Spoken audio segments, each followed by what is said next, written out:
friends of Araxis. It is Friday. I'm Deeg, and we're here to bring you Outfit Wars Planet Side 2. Playoffs have begun. Half the teams that playing tonight are going home. It's gonna be a big night of gaming. If you're here for the VOD, time codes will be in the description, so have a look just below for your match and enjoy. Everyone else, we're about 15 minutes from game time, so hang tight. I'm joined today by my co-caster, zeruslord. What's up, Zerus? Hey, not a lot. Really looking forward to these games tonight. I think this should both actually be really interesting. Like they're probably two of the most evenly matched matches that we are seeing on the server. Right, so first up we have Recursion versus BWAE, and right after, as soon as that match ends, we'll hop over to Turaf versus Sokar's Legion. Very excited about that. So I'm gonna find our match here, and we'll go ahead and jump into the Nexus. Make sure we're getting all the I's dotted and the T's crossed.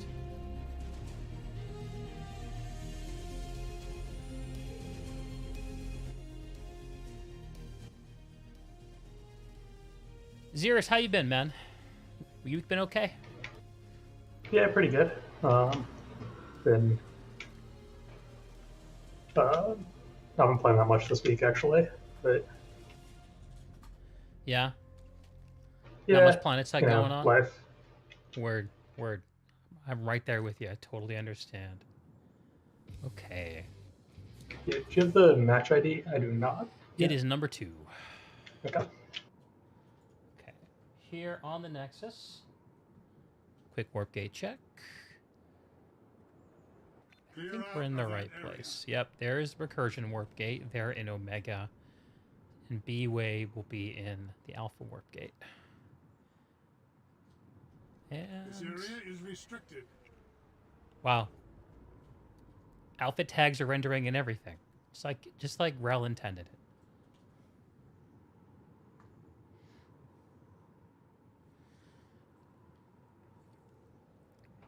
So if you're very excited to enjoy this match between these titanic forces of PlanetSide, don't forget to stick around after the match, because I will be doing post-game debriefs with all of the outfit leaders. For Recursion versus BWAE, because we're going to be hopping right into Sokar's Legion and Turaf, that will be delayed a little bit. So most likely the sequence of events will look something like this. Recursion v BWAE, SKL versus BRAF, SKL versus 2RAF, BRAF, it's like a disturbing BWAE 2RAF hybrid. Anyway, and then after that, we'll probably do an interview with the for the 2RAF SKL match, and then we'll debrief with Recursion and BWAE. It's going to be good. And after we're done with the quarterfinals tonight for Emerald, we will be moving on to Connery in just a few hours and doing exactly the same thing. A lot of Planet Side going on tonight. Zerus, tell us why you're excited to watch these two teams clash. Well, so obviously they're both they're ranked 3rd and 6th according to the Outfit Wars ranking algorithm. Mm-hmm. But I think realistically they're both top 4 teams. I think realistically they're going to be in the finals, or they're going to win the bronze match, whoever gets through this tonight. Mm-hmm.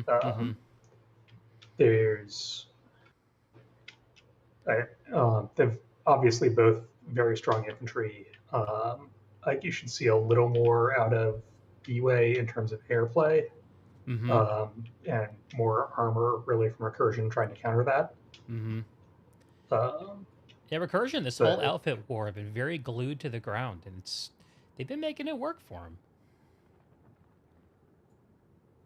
Yeah, they don't have like the strongest individual tankers, but they tend to be able to pull, a bunch of guys into armor simultaneously, keep them together, and even some of the best tankers in the game have trouble dealing. You can't win a 6v1 if the 6 are coordinated at all.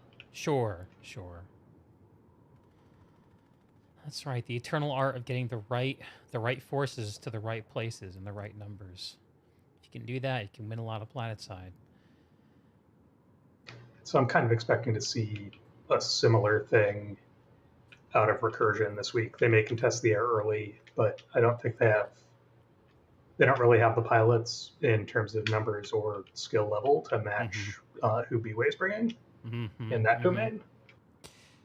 What about the ground war? What should we watch out for on the ground, in your opinion, after the air opener? A really high-level infantry play from both sides. These point fights are going to be a treat to watch, I think. Sorry, I interrupted because I was so excited. Please continue. Yeah. And I think I'd also look for Recursion to be doing a lot with, AA buses, trying to put up spawns that way. Honestly, I think it'll look a lot like the match they played against us on Viking last week. How did that go, by the way? It went pretty well early, but we got frankly rolled on the ground by their armor more than anything else.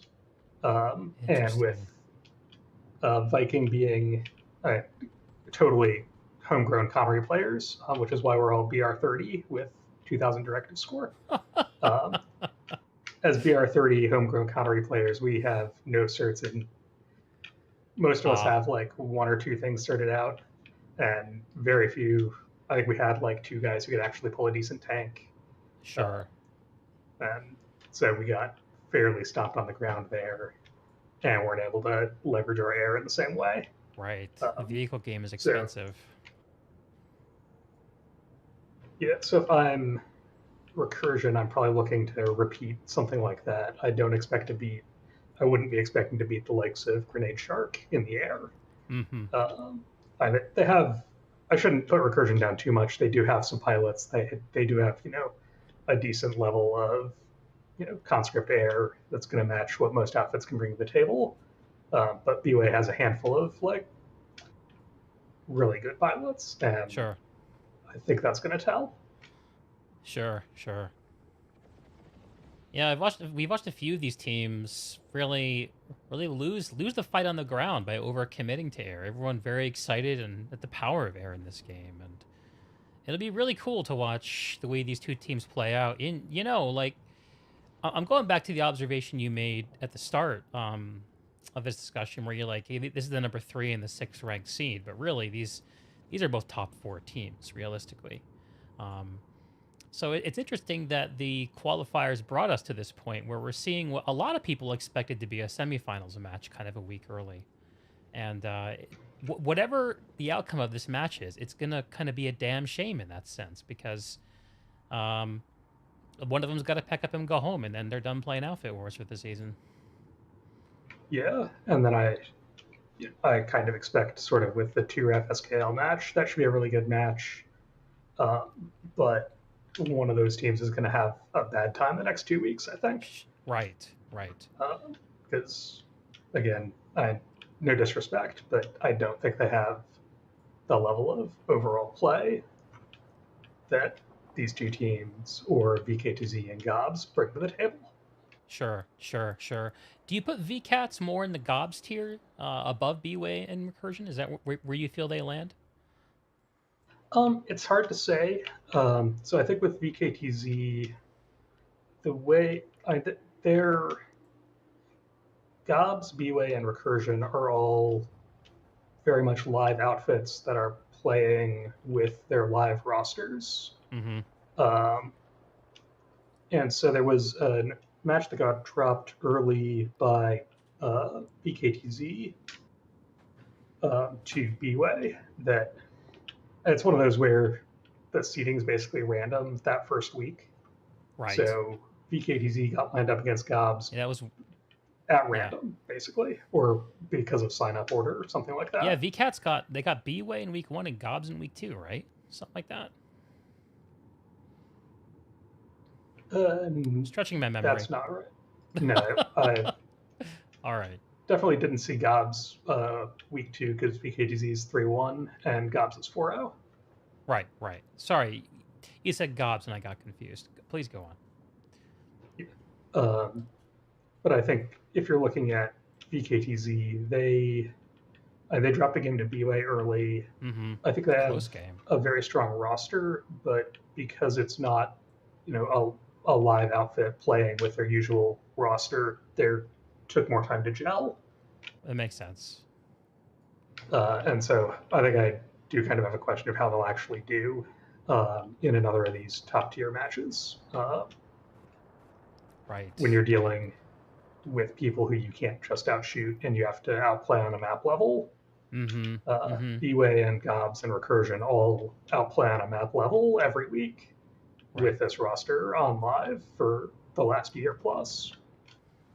And VKTZ, their roster, the people they're bringing to the table are all very good, but I don't think they don't have the squad leads who know each other. They don't have the people who know all their squad leads in the same way. Yeah,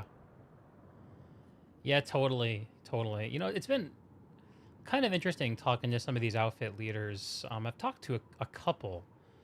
I feel like it was maybe Dyer and SKL. I talked to their platoon leads, and both of them gave me a report after the match, I think last week, where they said that they basically didn't lead during the match. During the match, every squad had their lead, and they were basically totally autonomous. And how that was a strength of not having so many conflicting orders and having one person in that spot. Well, if I recall correctly, that was Midfit Company who said they were basically not really leading. Was that Midfit Company? You probably I think that was.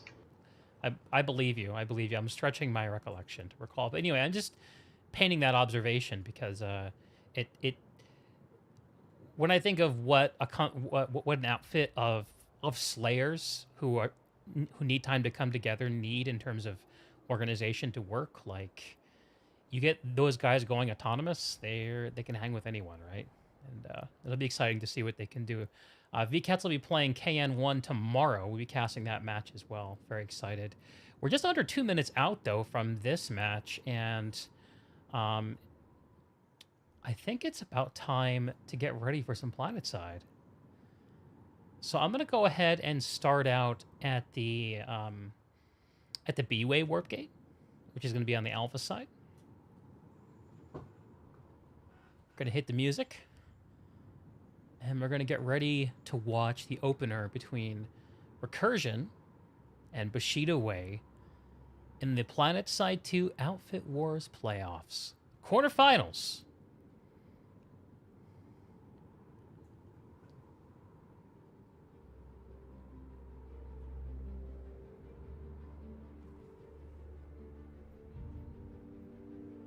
I think we can start talking about openers now, right? Please do. I'm peeking on the BWAE warp gate as we speak. What do you say? A lot of gals. I see 6 galaxies. A lot of sides, but 6 is more galaxies than I expect to see. You usually have 2, maybe 4. So I wonder if they're going for an early drop or if they've double pulled and they're leaving some of those empty and running back to them later. Word. On the BWAE side, I'm seeing a cloud of scythes. Maybe 1 galaxy. I see there's one on the ground as well. Here we go. And the match has begun. Recursion versus BWAE. Oh, Recursion is steel raining onto Granite Pad, I believe. They have 2 steel rains, Cohen. Yes, that's going to be bringing probably 2 squads. They might be bringing like 6 maxes per squad if they're going with that, because these guys aren't going to be able to bring anything but their bodies. See an anvil drop over Bitterboard gets taken down immediately by the BWAE Air Force. So Recursion's basically conceded the air here. Yeah, they're just not playing that game.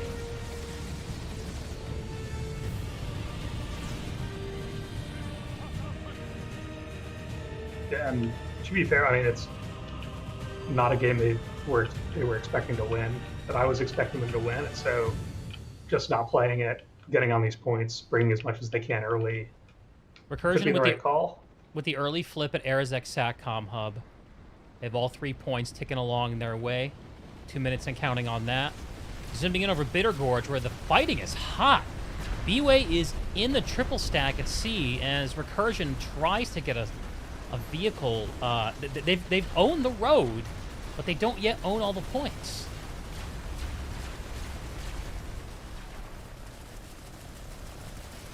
And they've hacked this vehicle terminal out already, so they're bringing in some vehicles they wouldn't have been able to bring otherwise. A lot of air to ground, or sorry, ground to air. Yeah, they are filling this place. Oh, and the BWAE orbital strike to clear out the armor. Oh man, Recursion currently has the underground point at A and the powerhouse, and they push through to the triple stack. No, sorry.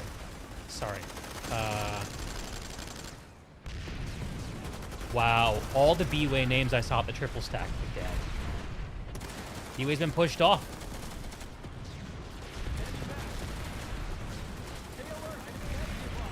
Powerhouse is hot. It's flipping back.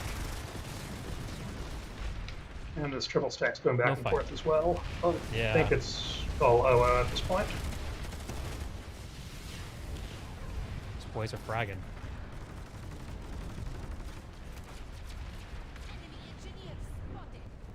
And Bitter Gorge looks basically uncontested at this point. Is that the BWAE play? Fast capping. Yeah, it's fast capping for BWAE. Sure. That makes sense. Seeing a little bit of BWAE armor rolling in from Bitter Gorge to, on the way to Bitter Gorge. Away from Bitter Gorge to Granite Head. What are the names of these bases again? 1 minute on Bitter Gorge. I wonder if we'll see Recursion make a spoiler play there. As the Vae Victus and his Mag Rider pelts in from the road, trying to take up some peeks at these disenfranchised in his Skyguard.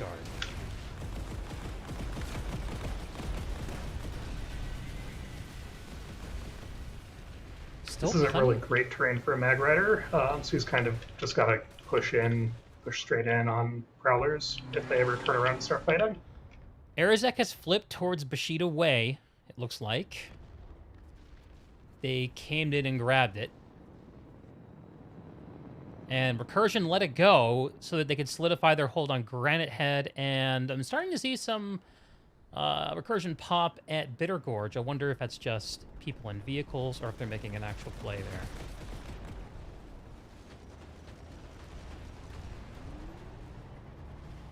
Still anybody's game. In about a second, Bitter Gorge will flip for Recursion. That'll even up the scores, leaving just Bitter Gorge. I think we've got all three flipped at this point. At the same time. And Batcap started on Hydroponics Compound. There it is. For BWAE. And they've just started a flip at Slick Canyon. One guy on point, Purple Champion, has gone down. BWAE moving quick. The plate hydroponics was just a tap. It looks like Recursion's gotten it back. Not really anything going on here. I'm seeing a BWAE anvil at hydroponics compound. Recursion hasn't noticed it yet. They're dropping it on the wall behind the powerhouse here up against the mountains. They've pulled the Sunderer, and it looks like they're going to deploy it behind the base wall. And there's still another heavy anvil just chilling here. So BWAE not yet done with hydroponics.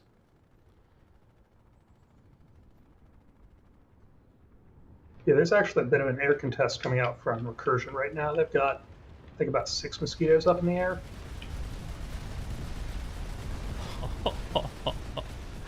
Oh, watching a BWAE Galaxy slow and bot getting absolutely pelted by these Sky Guards.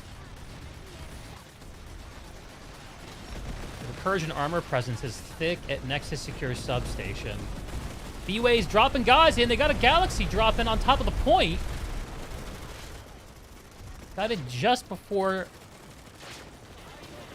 it was too late. And there's a counter drop from Recursion dropping right behind him. Cute Theobald squashing those beacons. BWAE doesn't even see him there. Fraggers, turn around, bro. There you go. You got him. Rise to the moment you can prevail. Let's zoom in on the point.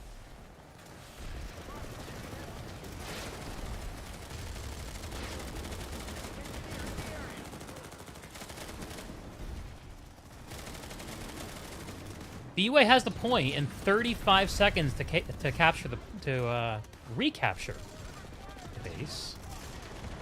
Is that correct? Yes, that's correct. Yeah, Recursion is fairly well set up out here. They've got like 2 buses deployed outside in that like middle drive-through area, and so they are able to bring in a lot more people to this fight. Yeah, they have the logistics train going. To use a word that every Planet Man loves or hates.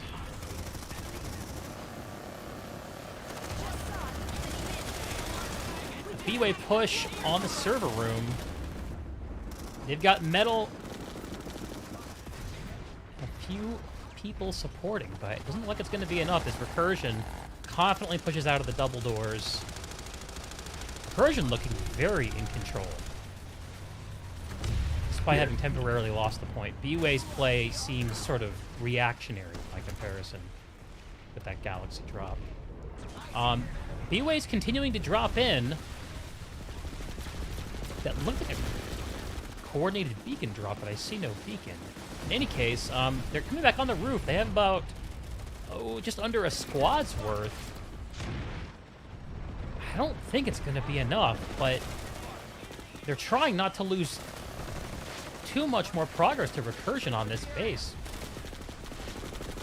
2.5 minutes for Recursion at the Nexus Secure Substation.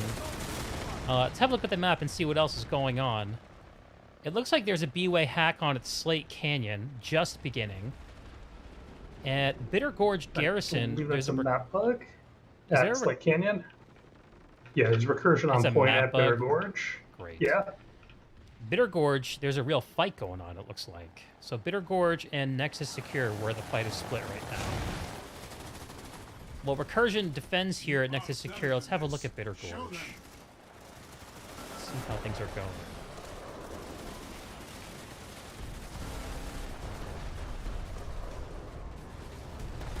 BWAE deploying a little bit of ground to air themselves, it looks like.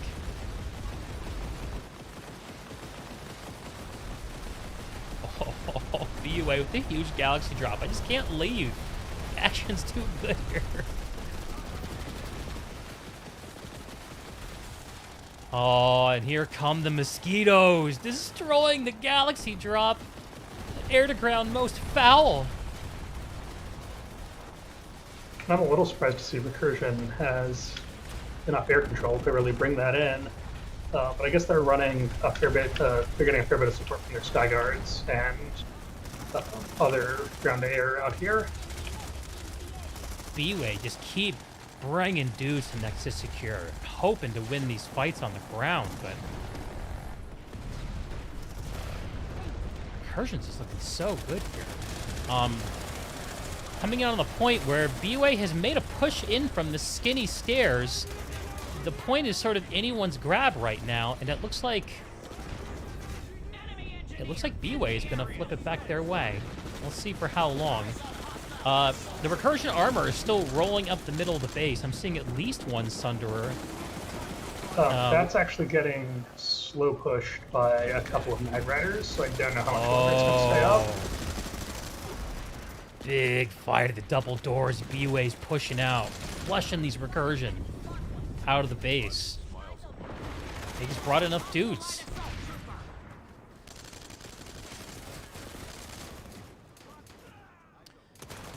Recursion counter dropping. They're not going to let this go quietly.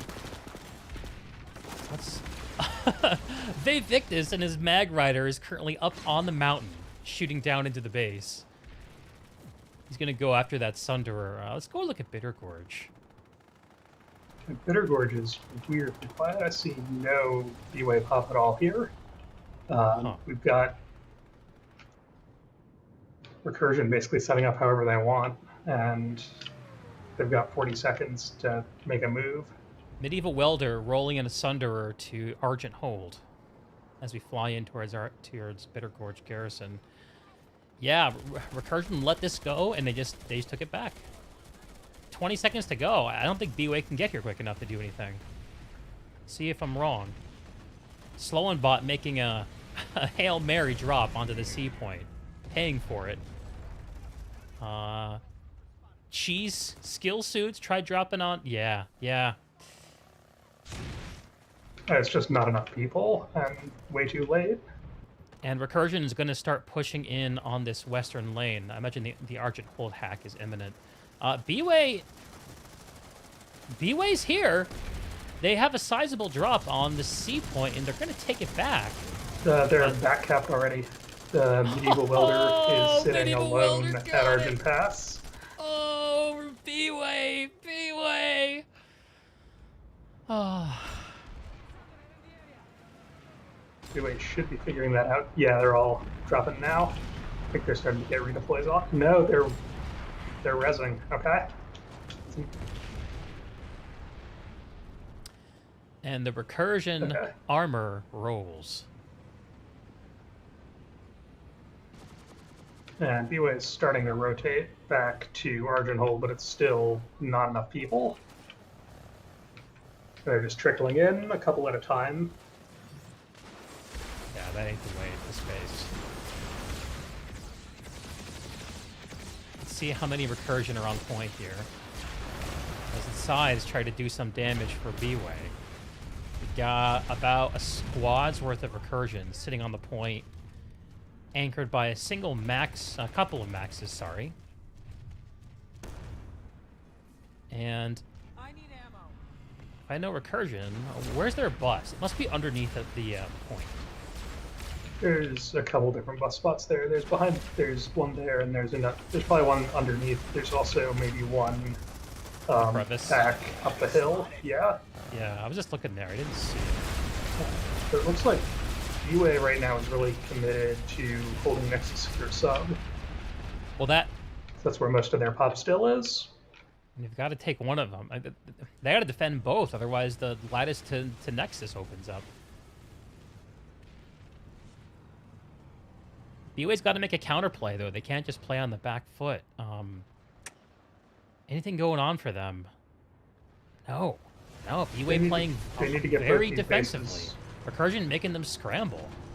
The Recursion armor column is rolling through Argent Hold and just waiting for the word to move on to the Nexus Alpha. Okay. That's the news from Argent Hold. Back to Nexus Secure. Oh, this is Arizek. There's actually a large fight at Arizek right now, it looks like. Interesting. Seems to be where the real action is at the moment. A little bit of Recursion soldiers trying to get this top point, and a little bit of BWAE air to ground, making sure it doesn't happen. Yeah, this top point should be very BWAE favored as long as they have air superiority. Mm-hmm. Recursion set up to hold the mini tech plant here at Arizek. C point under contention. The Recursion fire team has moved in, and they'll take it back. Victory has not eluded us. BWAE's been flushed out of the bottom of Arizek and consigned to the top. BWAE currently down one base. This early in the fight, the scores can be pretty deceptive. So we see the points themselves being pretty straight up, and the base caps just being 4 to 5. But this fight very much is on the Bushido Way side of the continent, with Recursion as the aggressor, the slow, kind of inexorable aggressor, and BWAE trying to stamp out fires long enough so they can make progress anywhere. Arizek is about to go for Recursion in about a minute. We'll see if BWAE makes a counterplay. Well, BWAE's done a big rotation back to Argent Pass. They're up in top here and have just flooded into the spawn room, or sorry, into the point room. So let's do the I math. don't. Yeah, let's do the lattice math. So 3 minutes on Argent Pass, 20 seconds on Arazak, and a minute 40 seconds at Nexus Secure. I don't like the way this math works out for BWAE. Yeah, neither did I think.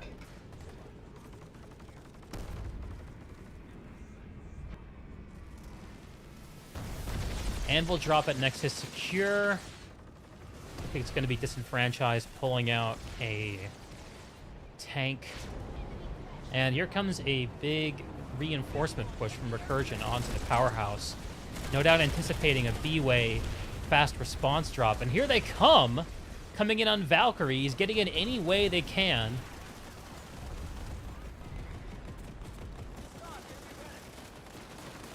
Yeah, that does mean they're coming in without maxes here, at least for the moment.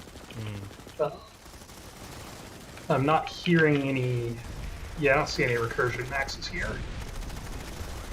BWAE with about a squad's worth, looking very worse for wear outside of door 3. Push up from door 1 up the big stairs, and it looks like Recursion's going to get pincered off this point. Point is hot. BWAE flips it. Just in the nick of time with 30 seconds remaining. All right, so they defended Argent and they defended Nexus Secure. Let's see if they can use that as a bounce point to take the fight to Recursion. Well, they don't really have the opportunity to do that yet. They have to hold these, burn down the timers, and then make the rotation back. BWAE's dropping a big OS. I don't know what they were hoping for there. That was They BWAE? did kill a push. I think that was a BWAE. Yeah. It was red. Yeah, that makes it a B-Way one. Yeah, seeing the survivors of the orbital strike, there's still a solid squad plus of Recursion flooding out of the spawn room and just, or maybe one of those Thunderers and just pushing back in. It's out of those Thunderers, yeah. Yeah. We've got a medium mantle here. Yeah, they're pulling out a Deliverer and these are... And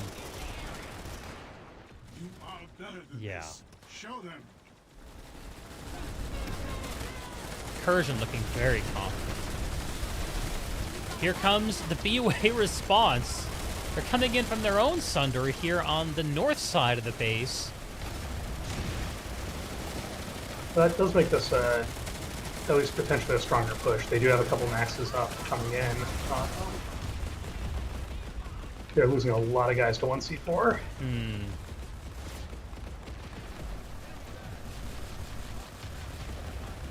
This is an interesting spot out here behind the server room, because the way to get up, if you're not a light assault, is actually pretty torturous. Mosquito kamikazing into the BWAE infantry column. Not doing much work as far as I can tell. Here comes the push in from the skinny door. Dubnus Flutus in his max suit is doing work, and he's stepping hot. They're taking the fight to Recursion, who are gonna... This base is yo-yoing back and forth. With 24 seconds, Recursion is gonna lose it again. But they're counter-pushing in from door 1.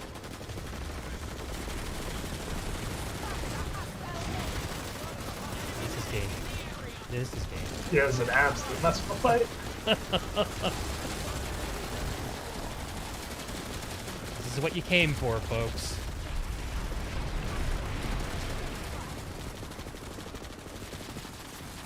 What a path. Looks like BWAE may have this for the moment. I'm gonna go take a look at the logistics outside. That BWAE bus has been killed, it looks like. Yeah. You've got a bunch of BWAE still recursion has the tanks. spawn room. I'm seeing another Recursion Sunderer roll in. They have some armor from the north. Not one, but 2 Sunderers. Couple of Rise lightnings. to the moment you can prevail. Multiple beacons lit at this base. Yeah, BWAE understands the danger here if they let this point go. With 30 seconds to go, Recursion within spitting distance of being able to put a hack on the Nexus Alpha. Yeah, it looks like BWAE's last push just wiped. I don't know how they're planning to get in now. I think they're just getting in on beacon drops now. I do see one Valk landing.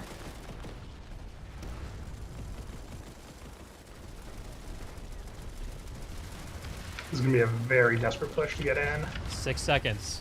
It's now or never, boys. Yeah, and looking like never.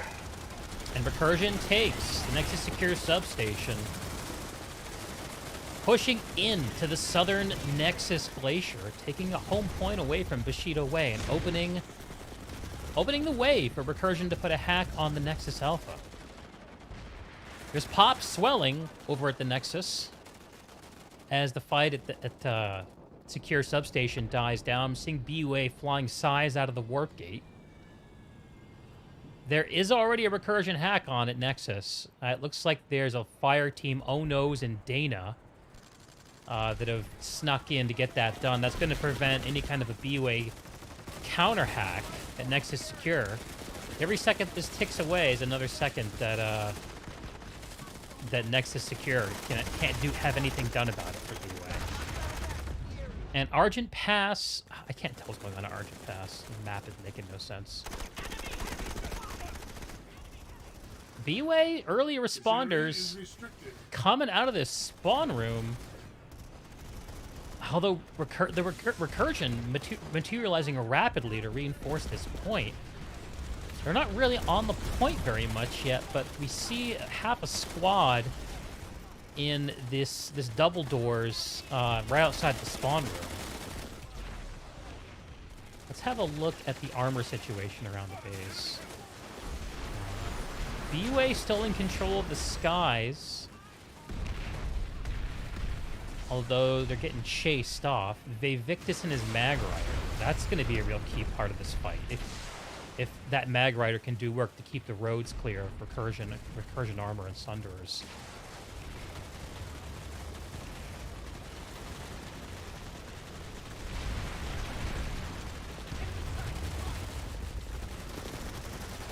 So there's a BWAE push coming in from the Argent side powerhouse, trying to get back onto this point. They're about a squad strong and making progress. And more reinforcements are coming. They made it into the server room, and they have line of sight on the point. It looks like they're going to take the point back. 4:55 left. That means they let it go for about a minute and a half. It's 90 seconds before they could put a counter hack on it. Nexus Secure.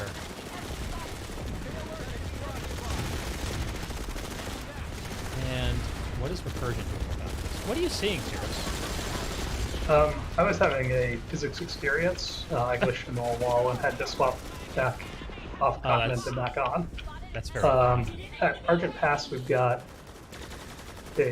about looks like half a squad of Recursion sitting on point, and BWAE not really doing anything about it. Yeah, smart maybe play. Trying to, and Recursion's moving more and more guys in here, so I think they're just gonna try and get this, lock out the Nexus. Yeah, it's a smart play. Provoke the response to Nexus in order to grab Argent Pass. 24 seconds. We need to see a response materialize in the next 2 seconds for BWAE to do anything about this. BWAE is dropping in. Will it be enough? We have one lone infantry who dropped behind, just waiting for his friends to show up. Britsu goes down, Madman goes down, Beyond holding on for dear life as Argent Pass flips to Recursion. Recursion now holding 8 out of the 9 bases. Sorry, I keep interrupting you. Go for it. And with that flip, Recursion has about 50 seconds where BWAE can't do anything. So if Recursion can get back into here real quick, they can get us back into that situation where it is Recursion at the Nexus and BWAE is stuck with nothing to do but respond to it. Yeah, that's hell, man. There's still 19 minutes left on the match timer, which means that there is plenty of time for BWAE if things go absolutely beautifully for them to even this match back up. But to be perfectly honest, I don't think I've ever seen a team do that. They would be the first. I think in the first SKL 1TR match, something fairly similar happened. How'd that play out? I think 1TR overcommitted to Nexus, and although there, I think it was not 8-1, I think it was 7-2. But they overcommitted to Nexus, and SKL was able to break out and tie it up. And I think we're high. down score overall. That is high. We should get back to the actual action here. There's a recursion bus on the Argent Hold side. Just chilling here. There's enough ground to air going on to prevent the BWAE air out of the warp gate from doing anything about it. Yeah, a Recursion's man got bodies Sunder. on this point now.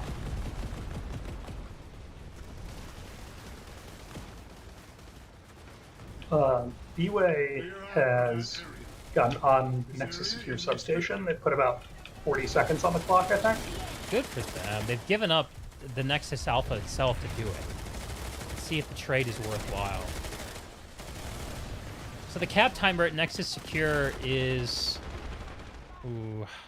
3 minutes and 6 minutes 30 seconds here at Nexus Alpha. It's not comfortable to let this timer play out, but if you're playing the lattice map, then it seems like Secure is the play for BWAE. Yeah, pretty much has to be for BWAE at this point. And taking that base would open up, what? Granite Head and Arizek on the lattice. So, yeah, that's the play. I like that. Yeah, BWAE's put up a stealth bus behind Nexus Secure. They are bringing in infantry here. Might bring in a couple Maxes. I don't know how aggressive they're going to be with that. Just having a look at how BWAE is disposed here. They've got about a squad of lads chilling on the fat stairs. It looks like their entire force is there. They've got nobody on the point itself, nobody in the server room. There's only a squad's worth here. God, I would hate to see this be a waste. Vano is with you. Do not falter. Yeah, that's a fairly strange spot to pick for your hold as BWAE there. I think the meta that I've seen in these is really, in that particular variant of the powerhouse, is really to hold down at the point.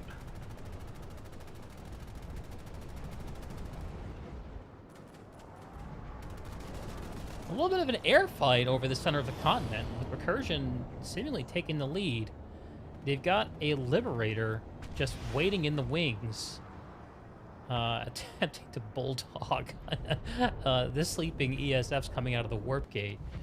Recursion with a Galaxy deployed over the Nexus Secure side of Nexus Alpha, but it looks like BWAE's going to take it out.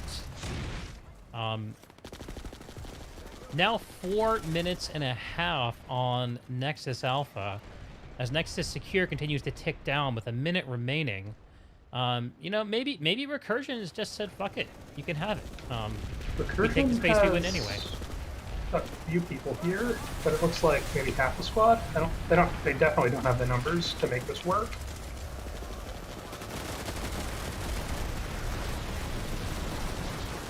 So I think this is going to go through for BWAE unless there's a big rotation pretty quickly.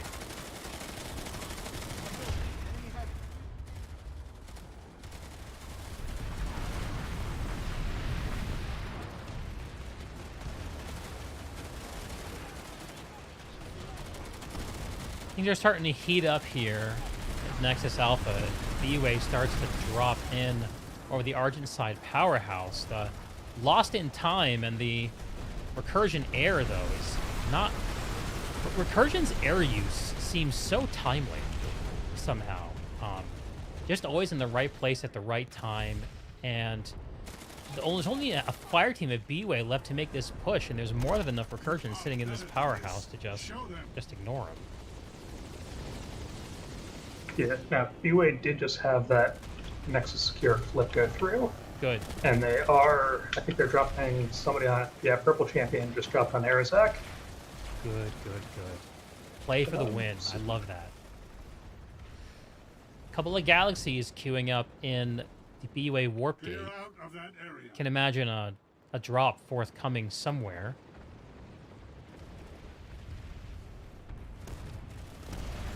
If we have a look outside of the base, it looks like the ground is pretty much held by BWAE at Nexus, with Recursion really just on the point. Which is a little bit of a flip. That's been more the Recursion MO up to this point, where they've maintained their strength on the ground and inexpensive giving up the point if they need to. Yeah, well, I think that's somewhat a reflection of Nexus Alpha. It's a base where you really can and do want to just hold on that point as many bodies as you can. They've got one, I have to assume this is slow and bot on this Javelin. They've got a Javelin upstairs, which might be helping with logistics a bit. Oh no! A BWAE mid-air collision! No! My nanites! BWAE is trying to breach. Oh yeah, I see. BWAE is trying to breach this northern powerhouse, and they're getting up small stairs.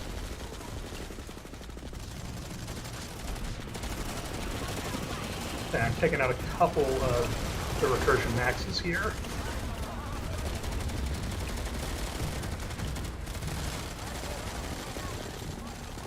And that's now they're now knocking on the north door at this point. Yup.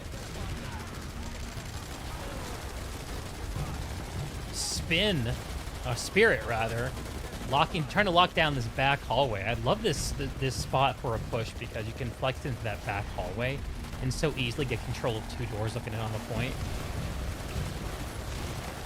Recursion with 1 max, 2 max, 3 maxes, all pretty much pointed at there at that powerhouse. Spawn side doors, not seeing much action. BWAE making a push in from this back door and just falling over. The medic juice is flying. Yeah, with the... Oh, and now we have a BWAE orbital strike coming out. That's going to kill these maxes, and that may enable a big BWAE push. Yeah, the anti-max play. Okay, let's see how this plays out. The maxes are indeed gone. They need to... Actually, there's one still up. And here they come. Here come the BWAE boys. They're flooding back in with 30 seconds to go before losing the entire match. Oh, man, that takes balls of steel to wait that long to take this point back. Yeah, that's really well executed. That is so ballsy. I fucking love that. So they've got Nexus secured. They've got a timer going at Aranzek. They don't have anything. They don't have anything going at Granite Head yet. Sure. Now what they need is another 10 minutes in this match. There's enough time if they can fast cap. That's going to be easier said than done by a lot.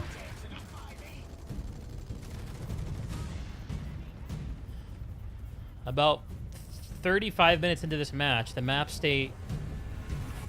Oh, and here comes a BWAE orbital. What was that trying to do? I'm not really sure. I mean, it cleared out some spawns up top, cleared out a bunch of players, but I don't know what it bought them. Unless there was a max push that I wasn't seeing. Yeah, I didn't see one either.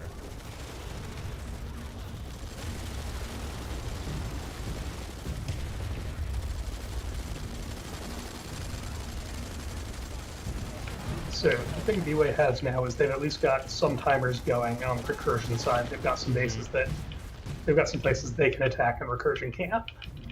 They do still need to get this timer back down, or it's all going to be for nothing.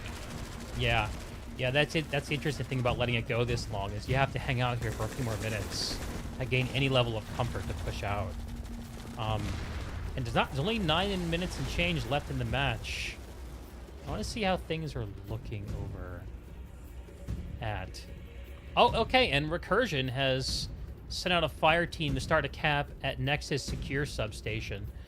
They're about a minute in, and that's going to prevent BWAE from doing anything at Granite Head. Arizek? Nah, they've lost all the points there. Yeah, no, that's that's over. Recursion's control. I'm going around these connected bases and hoping to see like a BWAE squad doing something heroic. I want that. The only places they can really be right now are Nexus Alpha and Nexus Secure. Yeah. Recursion has cornered Bushido Way into the corner of the continent. You hate to say it, but it feels like the question at large here isn't who's going to win, but will there be a warp gate? Recursion's retaken the Nexus Alpha. Just under 2 minutes to take it. The BWAE counter push is taking shape. On the secure side, there's about just under a squad.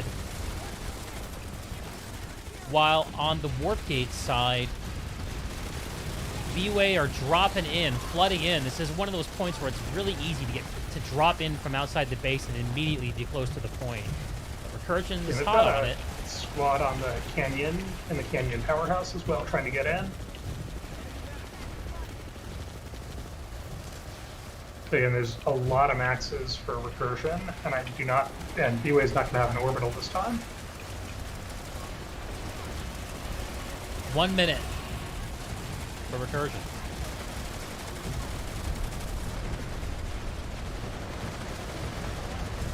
It's now or never.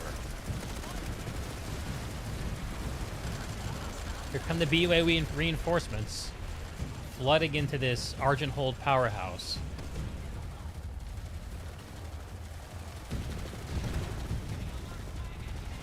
Yeah, and BWAE is starting to bring a few maxes of their own out. There's Recursion OS, which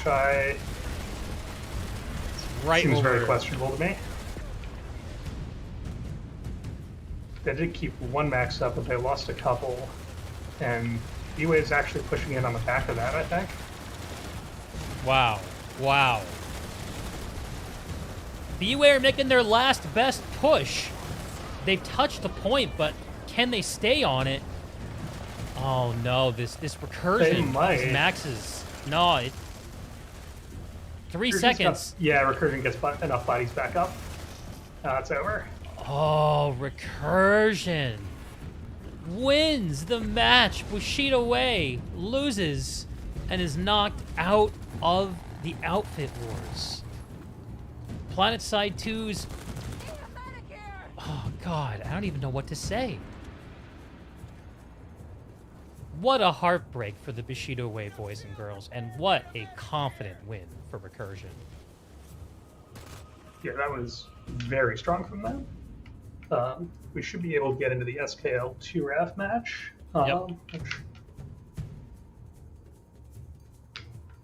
Again, I don't have the ID for yet.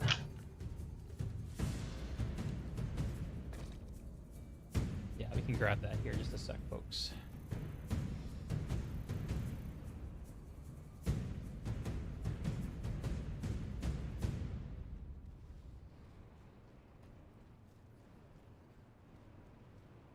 And so in this next SKL versus 2RAF match, I think we may see some kind of similar dynamics to what we saw in SKL versus BSTD, and actually possibly what we saw in this last match.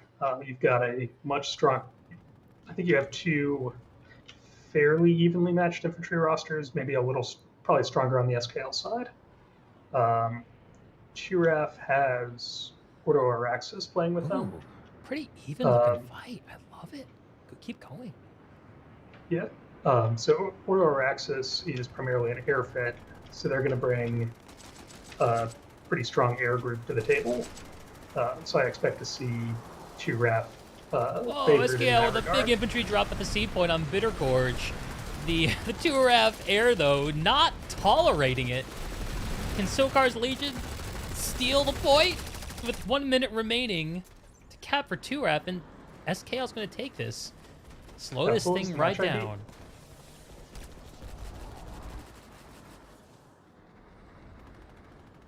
What was the match ID? It's 3. Still don't have the number. It's 3? Yeah. Okay. Sorry, didn't realize you were waiting for that. My bad. Vano is with you. Do not falter. Visual on the mosquito.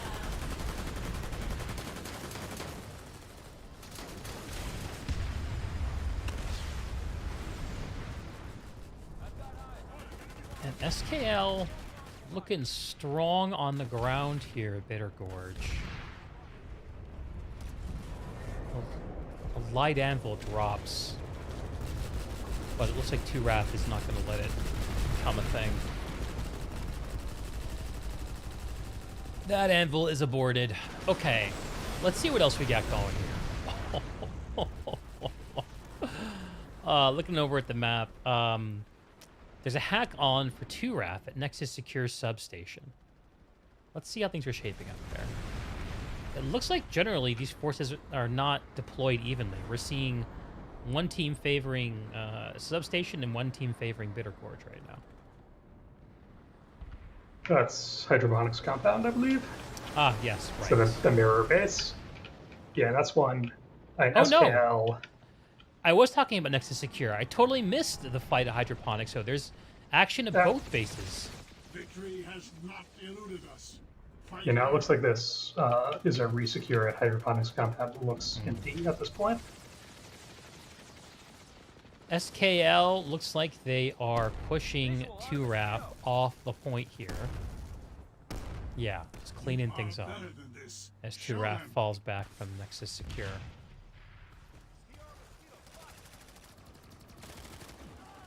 Yeah, so I'd expect at this point the fight is going to be...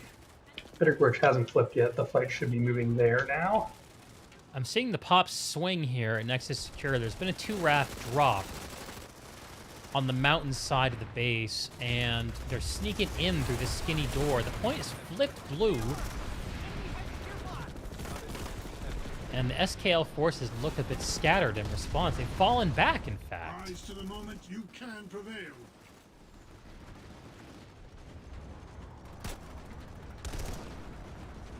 These teams are playing the map. These teams are playing the map. Yeah, and SKL is set up in this powerhouse. I think that should give them an advantage here. Giraffe, especially given I think SKL has better shooters overall. Not that Giraffes are bad. They have a lot of like 1.5, 2 KD players. SKL has some in that like 3-4 KD range in their infantry scrim team. So I think Giraffe's going to need to bring more bodies to get them out of this powerhouse. And Seems to be what they're doing. You talking about hydroponics? yeah, Keep going. now the dynamic at Nexus Secure is going to look totally different. They're Giraffes holding, I think maybe a squad in the base, and another 6 mosquitoes doing air to ground.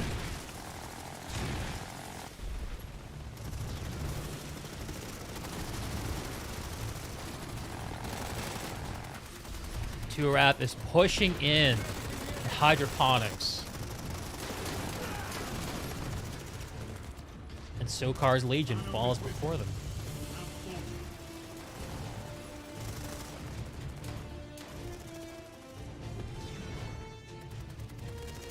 Pop's still even here at hydroponics. Where is everybody? Nexus Secure. There's another even fight. It's like about 2 squads here. SKL's That's the main fight. slowly crawling into the point here. I've got more bodies up. They have stalled it.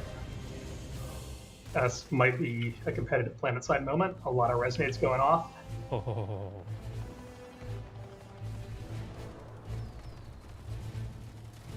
But I think TRF has more people up, and they've got it. They've got the point moving their way. Stalled again. 2 seconds left. This time. Oh, 2 seconds! The Legion, And light on its SKL's feet, up. getting here just SKL in the nick gets of it. time. Or SKL saves it. Oh my And- god. And all these tier after mosquitoes are not going to be able to help them reach that building.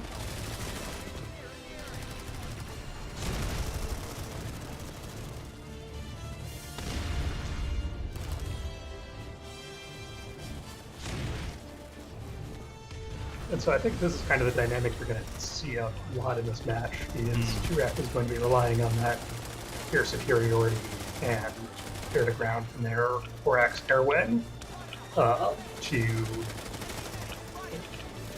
try and keep SKL dead outside the building. Turaf is but when you attempting to actually- make a push into the powerhouse at Nexus secure. It's not gonna have enough legs, looks like. But SKL's not really pushing up. They're not really trying to retake this. The Resonate goes off, and without the SKL pushing up quickly, well, okay, looks like SKL's gonna take him out anyway. And in stylistic fashion with the Amaterasu. Yeah, so I think in terms of like what we're going to see on, so I think what we're going to see is a lot of this. SKL sits indoors. Turaf tries to kill, Turaf tries to kill SKL on their way in, but when they can't do that, they don't have a real answer to how they breach a building. Yeah, they just go bugger off and try somewhere else. Huh. Are better than this. Show them. Yeah, or at least how do they breach a building Ooh, without big superior numbers two-rap up the base? push on the point. The Legion are falling.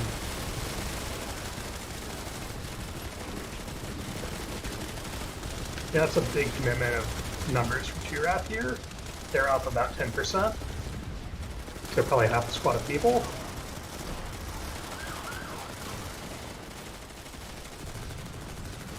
Resonate goes off for Sokar's Legion. Just more fodder for the gods of Dhaka. Okay. 47 seconds. Your It play. feels like SKL is SKL. just trickling in and waiting for resonates here. They do have a Valk drop coming in. Let's see, 4 Valks. With guys still spawning into them. Whoa! Oh, the air to ground. And if they can get these guys in, Just yeah. obliterated. It's obliterated that drop. Oh, that was savage. 10 seconds for SKL. SKL does have a push coming in door 1 though. They managed to get some guys down. Oh, They've they're got flooding people in. The red rezzing. wave. Too No, slow. They're late. Turaf takes it just by the skin of their teeth. Nexus, I don't see Nexus Alpha flipping. This is flipping back to SKL. They've got the point back. I don't know how well they're going to be able to hold here. Mm-hmm. And the base belongs to Turaf still, so the spawn room's available to them. The spawn room not terrible as far as Nexus spawn rooms go. With all the cover that infantry has, a little bit of abandoned Turaf armor sitting here on the road. Seeing an anvil play. Is starting to rotate over to Bitter Gorge right now. Okay, I like that. I like that. I've got a cap started on Satcom.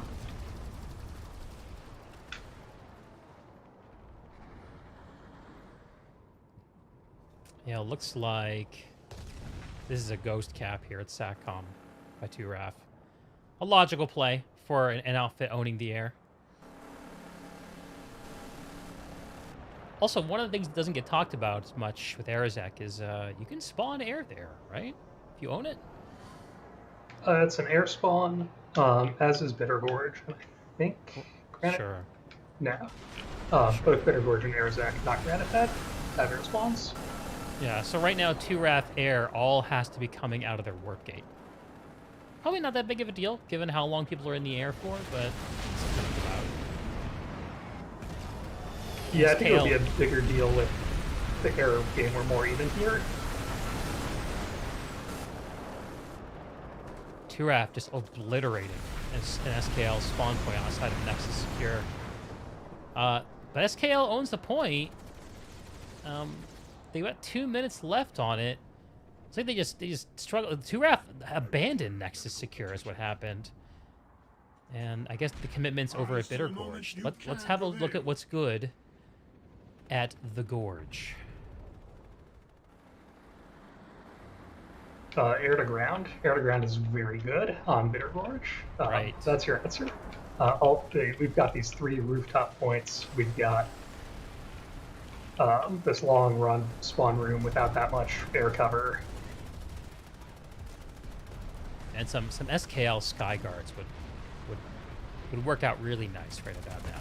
This is where you want them.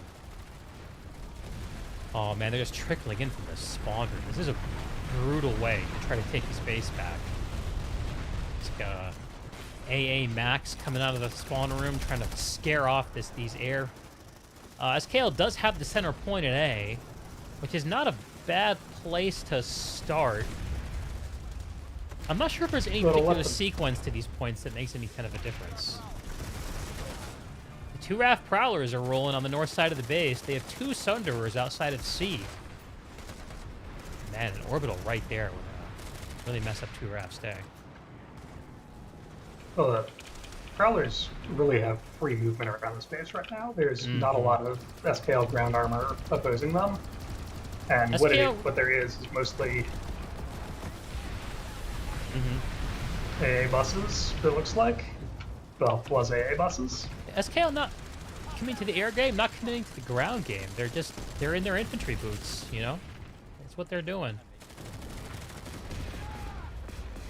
Yeah, and I think if you look at like what our SKL's advantage is, what our 2 RF's advantage is, that makes a bit of sense, but it's really hard to win that way. Right.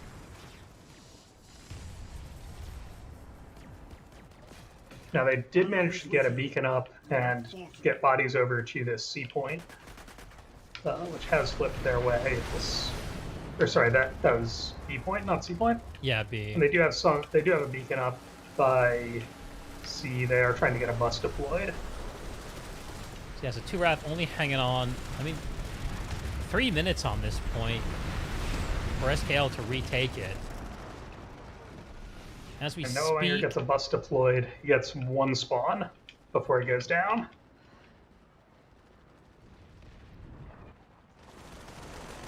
A point flips. So having a look at the map and the overall lattice, we have 21 minutes left. Currently, 2 RAF up 6 bases to 3. Sokar's Legion, I can't tell what's going on at Nexus Secure. Cap timer makes no sense to me. But they don't have a lot of lattice power right now. Without owning Bitter Gorge, they can't make a move on Granite Head or Slate Canyon. And as long as there's a threat, okay, 50 seconds for SKL to retake Nexus Secure, it looks like. That play I like. That's going to open up Bitter Gorge, Granite Head and Arazek. The next 5 minutes are going to really tell us a lot about how this match is going to end. Yeah, I honestly thought this was going to come down really to who gets the advantage in the opener. I think both these outfits have a really good story about how they take points off, how they take a base from the other team once they're on point. Ooh, 2 RAF just narrowly preventing the resecure from SKL. That's brutal for SKL to lose that. Brutal. Let's see if they can quickly get back in here. If I'm SKL, I'm probably letting that sit for a minute or two. And getting as many guys over to Bitter Gorge as like trying to get Bitter Gorge back, fast capping my way. I buy it.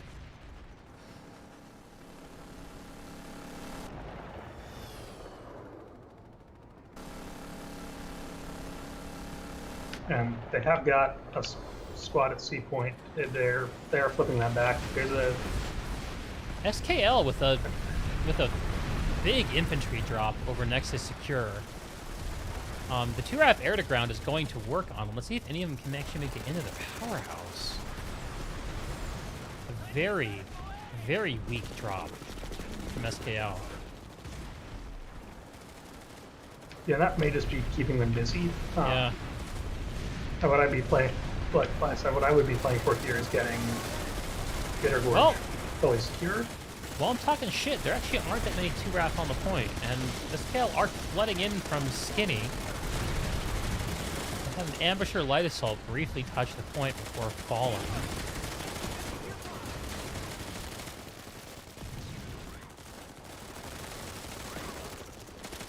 They're just coming in from the skies, it looks like, SKL. Here comes an SKL Valk drop, taken out just before reaching the base by the 2RAF Air Force. Oh my god. Oh, that's brutal. Oh, look at all that dead infantry. Fuck.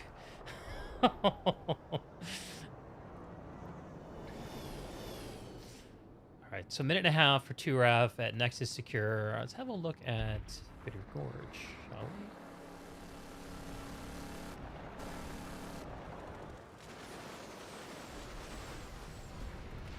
we? Yeah, Bitter Gorge is going back to 2RAF right now. They've committed here. They've brought their Air Force back in. SKL coming in out of the spawn room, pushing on A here. SKL does have one site up. I think is the first one I've seen since we swapped over to here.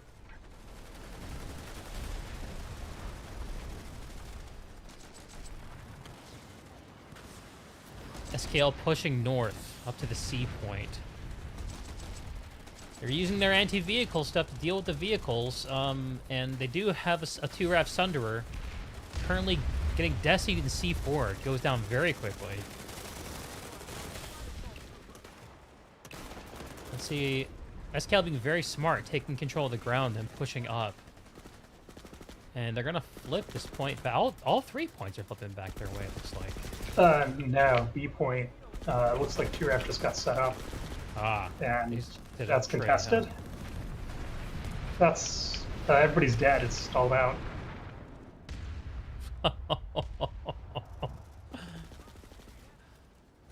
2RAF responding first. They've got a beacon up. Beacon goes down. 2RAF bus on fire. Next to B.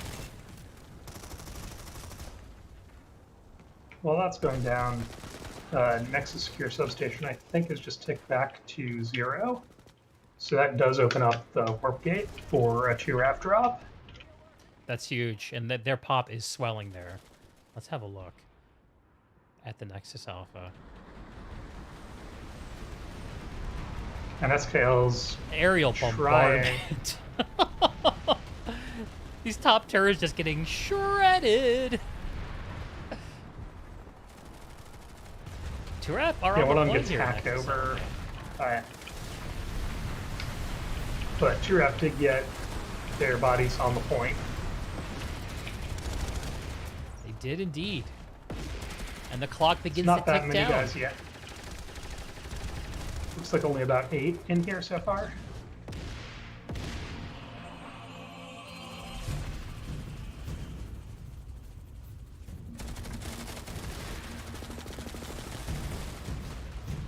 Oh, but SKL, I think, have finally gotten this resecure at Bitter Gorge.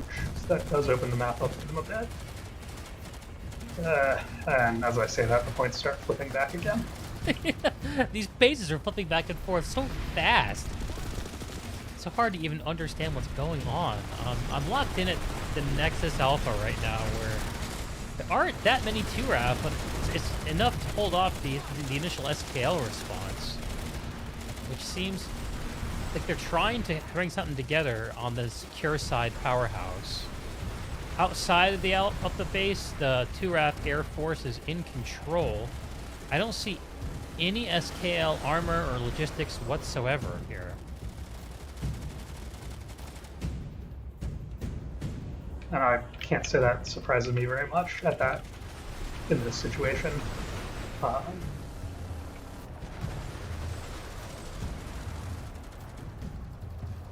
Okay.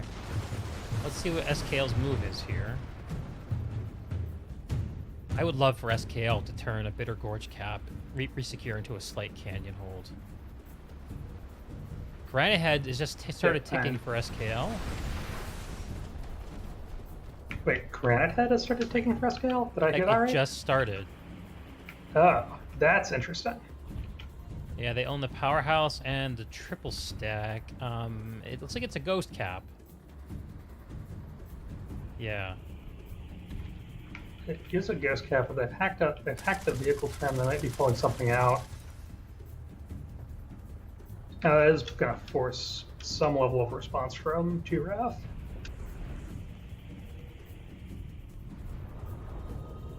Yeah, these middle bases cap quick. You can't just let them sit. It looks like the 2RAF Air Force backed off Nexus Alpha for a minute, and SKL was able to get a push going in these powerhouses. Good. SKL dropping people in at Granite Head. They're going to turn this into a thing. 2RAF is starting to spawn in some infantry out of the spawn, probably just to get the lay of the land. They're queued up at the terminal. I think they're pulling Maxes for a push. Nexus just cleared. So SKL's got almost two. Here comes the 2RAF push. They have a squad led by 2 or 3 Maxes. They're going to sweep through the underground point. And they're just covering all the corners.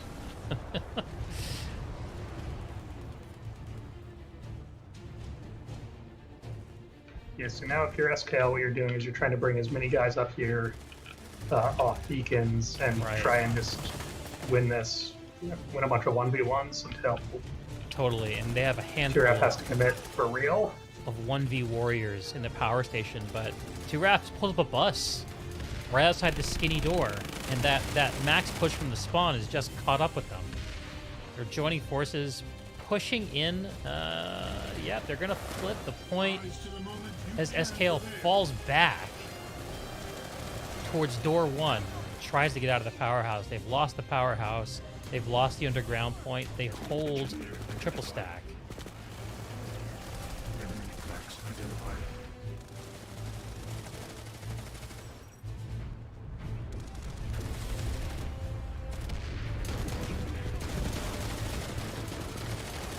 The NSKL is going to keep dropping in on the roof for a little, but I don't think they're going to be able to get much done here with these numbers. What are they dropping in with? They have a... It's just beacons. Just beacons. Yeah, okay. Low fine simple. Res grenade goes off for SKL. It's not going to be enough. Yeah, 2RAF has this point back. So SKL has lost their bid at Granite Head. How are they going to use the pop pull? Bitter Gorge. I don't know what's going on there. I'm just going to look. That's looks like a very solid 2RAF hold at B. A bit of fighting around A, between A and C. So SKL fighting just to not to lose this phase. They have 4 minutes left if 2RAF can't flip another point. And as I speak, the A point flips. SKL troops are dropping in between B and A. This is what you call a brawl.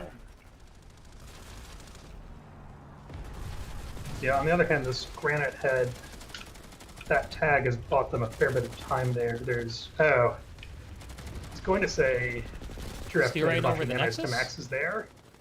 Yeah, and that's going to be bringing in their maxes from Granite Head. Now, if SKL is ahead of the game, which... Here comes the 2RAF max push on Nexus Alpha. They take out the token defense force here for SKL. They're on the point. I see. Yeah, SKL has a couple guys going to secure substation. They're in the point building. I think it's 4 maxes they have here, and maybe about the same amount of soft infantry. Starts at 7 minutes. 2RAF maxes and Air Force going to work. Here come the mosquitoes. Yeah, this is the kind of commitment they needed to make if they were going to hold this.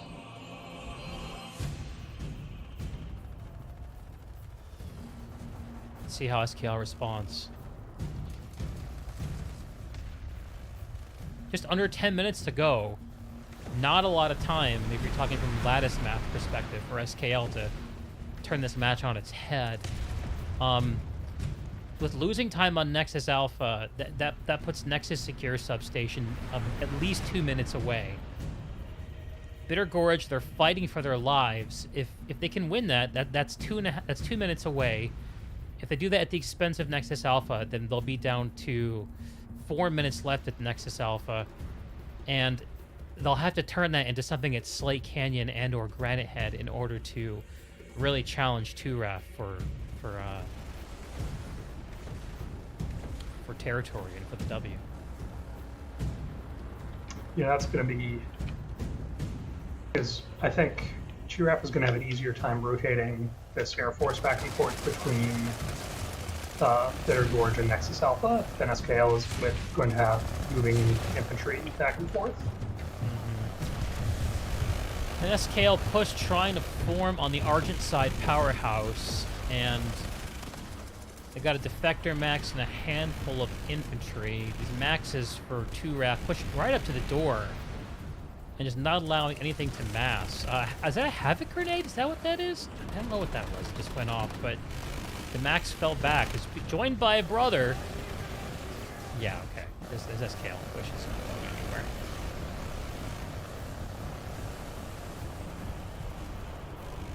Five minutes remaining on Nexus. And I don't really see him.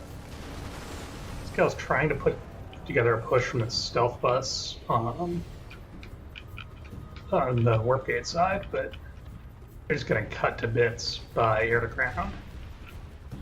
Having a look here at Bitter Gorge, SKL has just under 3 minutes to resecure this thing. They really need all 3 points here. Turaf, with their max hold on the point of Nexus Alpha, and by not allowing a quick recap here, are really...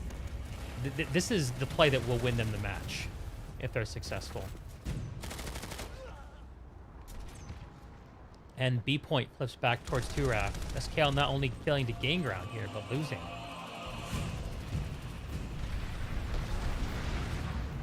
Yeah, and this is really...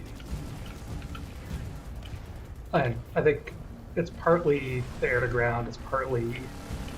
I think SKL is... I've not seen an SKL tank all match.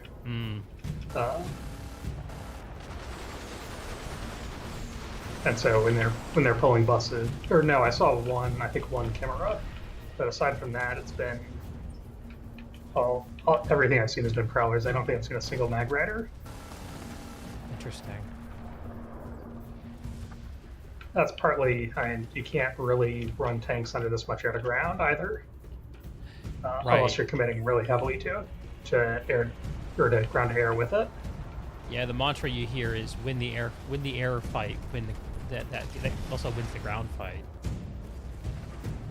But it looks like SKL's not winning either right now. Seeing a handful of infantry. I guess they came out of a popped bus here on the warp gate side. Not too sure what's going on. Oh, SKL has taken the Nexus Alpha. Turaf, while we were jabbering about the strength of Turaf's position, they lost their hold at Nexus Alpha. I'm not sure if they left or if they were pushed off. That's almost certainly pushed off. And Turaf has converted that into a consolidation at Bitter Gorge, which no doubt reflects how that was swinging back. We were just over there a moment ago. An orbital strike for Turaf is falling down on the spawn room for Bitter Gorge. I'm guessing an SKL max push it was massing? Not too sure what that did. I'm not sure there was a max push, but certainly some kind of push. And now that's delayed, getting air to ground, and they're running into a second orbital strike. Okay, let's do some more lattice math. Another orbital from Turaf. I think Turaf are just, I don't know, getting their rocks off. I feel like they've won the match. If we're talking about the Nexus Alpha, though, and the possibility of warp gating SKL, they have... If they flip it now, there would be 5 minutes on it, and there's 4.5 minutes on the alert timer, so SKL can no longer be warp gated, looks like. Yeah. But what those two orbital strikes did do is break this SKL push, and that yeah. So this Bitter Gorge, that just gave Bitter Gorge to Wrath. So Turaf surrenders the He's Nexus got a back tap going. and takes Bitter Gorge. 7 bases to 2 with just over 4 minutes remaining. The point distribution, really not that skewed, but the points don't really, I don't know how much the points even matter. It's win or lose here in the playoffs, and Turaf is poised to continue their aerial dominance next week. SKL is dropping on the L building next to the A point, south of the A point. And the fighting is getting desperate. You can feel it. People sense the end of the match coming. The GGs are flying.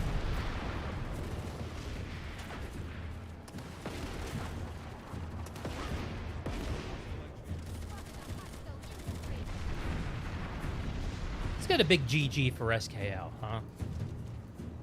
Yeah, and they played this match as well as they could. And I think it's honestly a testament to Turaf's both their map movement and their vehicle play, but air and armor. That really won them this.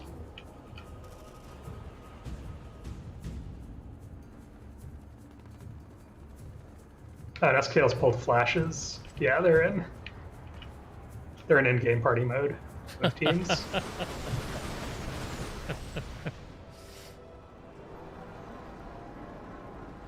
All right, we'll just relax and enjoy the action.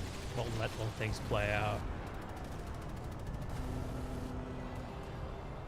Turaf, they've won the match, so now they can get back to their favorite thing, getting back in the air.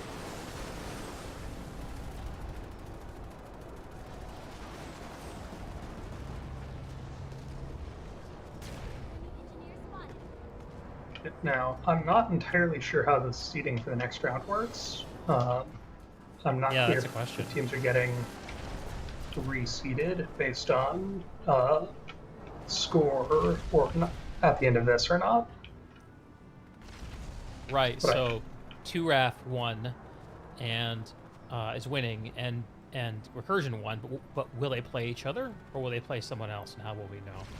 My understanding is they should go on... I think they should go on to the winner of this match, so Turaf plays Gobs for 1TR next week. Sure. Turaf just making an armor push on the SKL warp gate. Just going all in. The flashes are flying. Sick jumps are happening.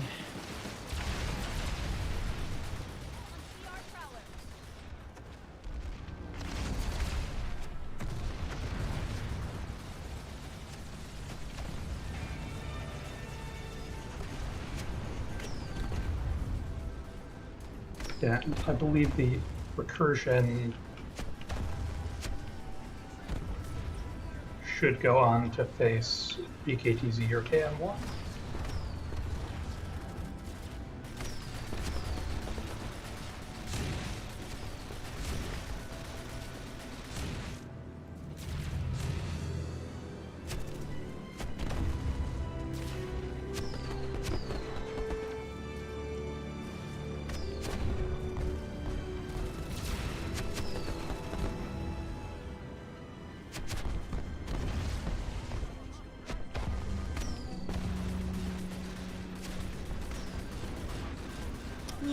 Look at the camaraderie. People just getting on the dance floor here. The glacier outside the Nexus Alpha warp gate, just boogieing down. Just enjoying the vibes. Let's get a big GG. Turaf and Sokar's Legion.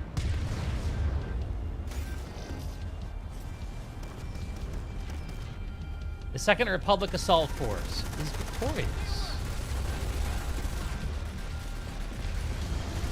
Type 2 outfit force. Sokar's Legion eliminated from contention. Great game for both teams.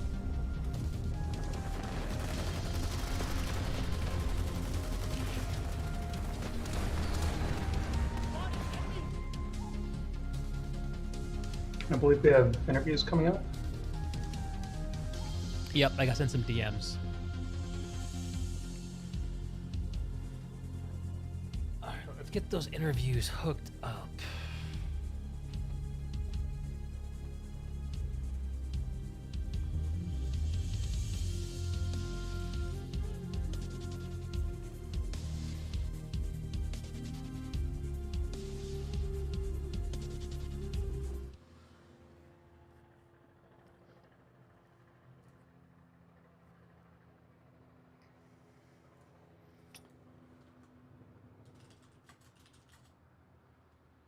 Hang on a second. I just got a call from my wife. I gotta make sure that everything's cool. Then we'll do some interviews. Why don't you break down for the stream a couple matches we saw Xerus and what surprised you about him while I'm doing that. So in the first match, I was honestly surprised by how dominant Recursion looked. That was not. I was expecting a much more even match there. BWAE is generally considered one of the better outfits on Emerald, and they're obviously I said a couple times they're one of the top 4 teams. So I was not expecting that to end with a warp gate.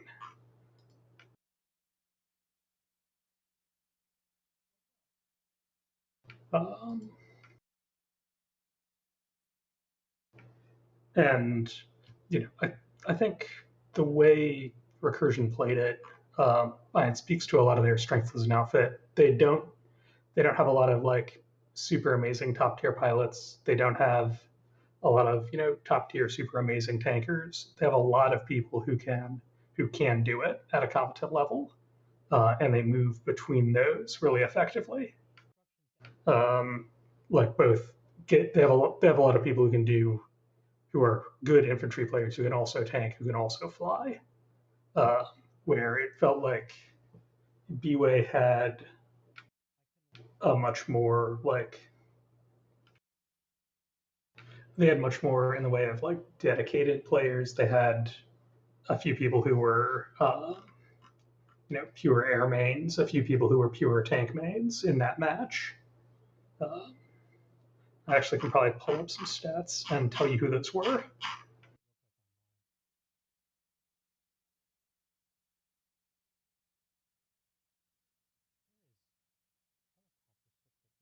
If PS alerts will load for me.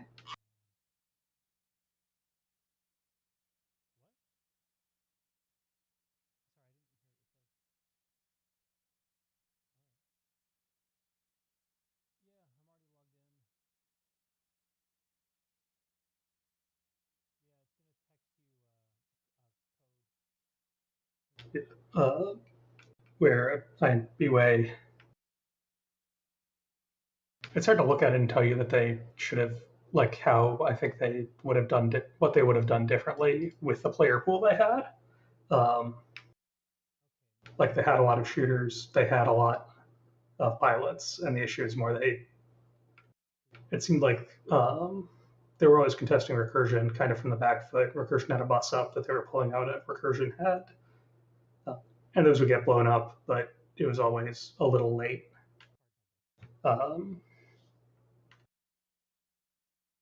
And yeah.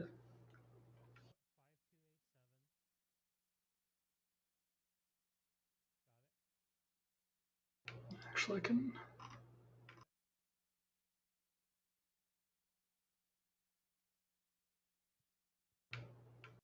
I'm kind of bouncing through stats, just seeing what I can see that's interesting. In terms of kills, I think Recursion actually outkilled as infantry, not by a ton. Vehicles, obviously, BWAE got a lot more scythe kills over that match. They had a lot more scythe deaths over that match.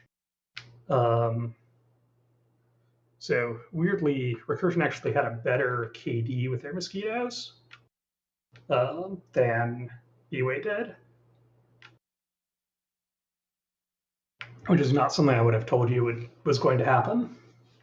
And I think that really reflects Recursion countering that AA very effective, or countering that air very effectively with their AA.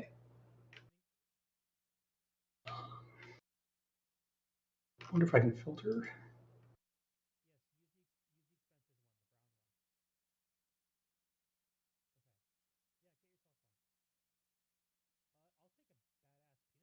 And then I think in the other match, 2F versus SKL, I think the story there is kind of,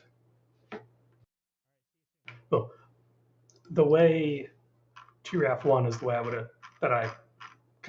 is the only way they would have won, is they had to get that air superiority. They had to get out ahead in terms of base caps so that they could leverage it. One thing that is kind of weird is I think I would not have expected SKL to come out with Bitter Gorge in the opener. So that's something where I actually kind of want to go watch somebody stream who was there for those first like 5-10 minutes that we weren't able to be there because we were catching the end of 2RAF versus Recursion. Or sorry, of BWAE versus Recursion. Hey Zerus, I'm back. Yeah. Okay. So just saying, I think with the 2RAF SKL match, I think that kind of went like 2RAF won that the only way I would have said they could have won that. One thing that really surprised me though is the not having been there for the whole opener. I would have guessed that SKL would have come out with Granite Head and 2RAF would have come out with Bitter Gorge from the opener.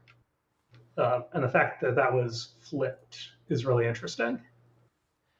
Well, let's find out from the folks themselves how it went down. Zerus, I've got Kayaa from 2RAF and Shadow Strike from SKL ready to join us and break it down. I'll pull them in now. Kayaa and Shadow Strike, you're live on the cast. What's up, boys? Hey, how's it going, man? I don't know what you're doing. So I don't have to do both at the same time. Is it okay with y'all doing both at the same time, or do you want to do them? No, I'm just teasing. He's a friend of mine. It's all good. Yeah, I had to mute your stream because then I have an echo in my brain and go, ow. Yeah, dude, I totally feel that. Yeah. The audio logistics of the stream. I'm glad you're both cool jumping in. I always enjoy the back and forth between the teams. I'm really curious to find out how y'all feel about this match and how it went. Full disclosure, we missed the first few minutes of it because we were finishing up with the BWAE Recursion match, but we did catch the conclusion. I think a lot of people were watching that match, dudes. But yours was a good one. There were 4 different people, so I'm watching everyone else's perspective. Right. I think this is going to be like the most covered Planet Side event. These matches, like all the POVs, all the casters, and everything. It's pretty cool. Oh yeah, for sure. But anyway, so who wants to go first and give us your breakdown how the match went? I'll give it to SKL first. Shadow Strike, why don't you go ahead, man? I'm trying to get Rage Twisted in here right now. Oh sure. Since he did most of it, I'm gonna let Kayaa know. Talk to us last time. Sure. Well, you want me to go for Kayaa? Yeah, man. Yeah. Give it to us. The match went according to plan, and we just had no idea what to expect. We knew that SKL would know that we researched them. We knew that they pulled armor last time against VSTD to great success. So really our question was like, we didn't know if they were going to pull armor or air, and so we did something different. But we did expect them to pull armor. And so it's unfortunate you missed the beginning of the match because I think that was like one of the coolest things we did tonight. What happened? I don't even know if I want to say it if you didn't see it. I won't give it away for free.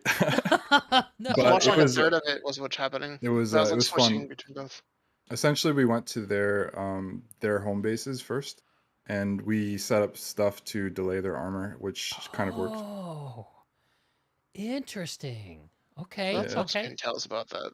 I was like, what's going on? But I mean, I only saw my perspective. I don't really know how much impact it really had, but it was just something different. But other than that, I mean, the match, yeah, it was good. It was a good fight. They held on really hard. There was a lot of back and forth. felt like. We were stressing out a bit about like our spawns and all that, but we were able to kind of stay on top of the rotation. So it was fun, and we have respect for SKL. They're it's kind of a friendly match tonight. So yeah, it was a good match. Word. Bitter Gorge back and forth between all the points was kind of funny. Yeah, the bitter gorge stuff. It was really hard to keep track It's of. just- Like, I as know soon they as- just kept dropping every single point. I'm like, what is going on? What is happening? I guess I Like, completely why? forgot. I forgot that like we suspected that like SKL wanted to take the fight to infantry, so the way that we felt we would deal with that was deny them taking tech plant and the powerhouse, which are better for infantry, and force them to go through Bitter Gorge, which is more exposed to our air. And so that's exactly what happened. And the thing with Bitter Gorge is that because it's so open, it's so easy to flip a point. It is impossible to get off of that thing if you just have 1 point. And that's exactly what happened. Was we just held on to that 1 point. There was one little slip up where they managed to back cap us at reactor, and maybe I think they had a couple guys. They had people waiting at reactor. They had people waiting at Slate, Slate Canyon. But because we had that 1 point at bitter, it hamstrung them. So yeah, that's it. That's pretty much how the match went. It sounds like it was pretty well thought out. Shadow, you want to wait on Rage Twisted, or do you want to give us your thoughts on how it went and how SKL approached this match? I'm getting hoarse. Sorry, I'm like having a multi-conversation in the background right now. Yeah, I feel you. Story of my life. Yeah, the constant drops, the Valk drops. Like I was watching them. I was watching mostly. Zerus, oh my God. what questions do you have for 2Raf and Kai? Zerus? So you guys had Oraxen as your air team, right? Or is that a mix? It's more than just air. Like it's just we took their portion of players that wanted to compete this year in Outfit Wars. So it's a mix of there's definitely some air, but not all of their pilots. We have some very good armor players from Orax, and a couple of infantry. So it's a mixed bag. But yeah, primarily we have one squad of air from Orax. Yeah. Yeah. Yeah, and I think. Good. Yep. Yeah, and I think that Orax armor group made a big difference too, because I feel like I saw, at least in the part of the match I watched, I did not see very many tanks at all coming out from SKL. And I think that one or two, there's like one camera, maybe a lightning or two that weren't Skyguards. And it seemed like they were just getting completely cleaned up by Prowlers every time. Did you guys have 2Raf Prowlers in there as well, or was it all? Oh yeah, we took all of our infantry players opened with armor tonight. Okay. Because we predicted that they were going to go armor. So yeah. Who else casted Yell's match? I want to see this opener. I think 2 battles did it. PSB. Planside 2 battles did it as well. Archie jumped in right at the end after BWAE versus Recursion. Sure. It took him a couple minutes because he had to go switch out for all the HUD. Oh yeah. I probably should do that stuff too, but I just wanted to get right into the match. Okay, I'm pulling up the Planside Battles 2. Yeah, I was watching here on the Archie screen. was like, "Yeah, I gotta switch out real quick." Yeah. So shout out to Varunda from Planside Battles who manages all of that overlay stuff and a lot more besides. But definitely room for making that a little easier. So here's the opener. Playing with CCMD yesterday on Jaeger. Yeah, it was like a third of it. I had to like. I want to see the opening armor play. Yeah. Oh wow. Yeah. Look at the SKL armor. Oh yeah, they set their oh Jesus. Wait, Jason, you were in the match tonight for SKL? I was watching the match. Oh, okay. I wasn't. Yeah. I was watching Planside Battles, and I just kind of looked there. I was like, This is interesting for me to see because I didn't get to see like when you're in the match, you only see your little part, Yeah, the whole. you only see your perspective of what's going on, not what's happening. With, to see the entirety of opener is really cool. Neat. Don't you go in like the last 20 seconds or what is it? The go to their warp gates. It's That's usually usually about what a I do. minute with Yeah. stream delays. Oh, because Yeah, so because when I because go when for it. it was like watching, it's like 20 seconds you went in to do it. Yeah, that sounds right. That's about in line with the YouTube stream delay. So Yeah. it's about Oh, they 30 to caught 40 it. seconds. I They caught it. Well, maybe I need to trim it down a was little bit. watching that recursion and BWAE match, just air battle. Okay. All right. Well, I don't want to give either team a. Well, I did go to both Why is warp gates, so there's an equal opportunity is for espionage. why is SKL trying to do what Enlux did to Goddard last week? Just nothing but galaxies. Oh god, that was worse. Okay. Okay. So, tell us what the mood in the room is from SKL after losing this match, because this is the end of the outfit wars for y'all. Yeah, it is. Have you guys That's really cast out enjoyed this posted. outfit war? Say yeah. Yeah. Honestly. Do you think that I was supposed to go to SKL? one of the matches, but I got dragged into somebody else to do. So Do yeah, you it think was that? like. Go for it. Yeah. Sorry, what were you saying? Sorry. I was going to to ask talk you over you. if SKL is excited to go for another round in 6 months. Like, how excited for the outfit war is SKL? That's a question for Castor and Horse, because God, they're get the them in ones that here, bro. decide that. Yes, I'm trying to. I'm.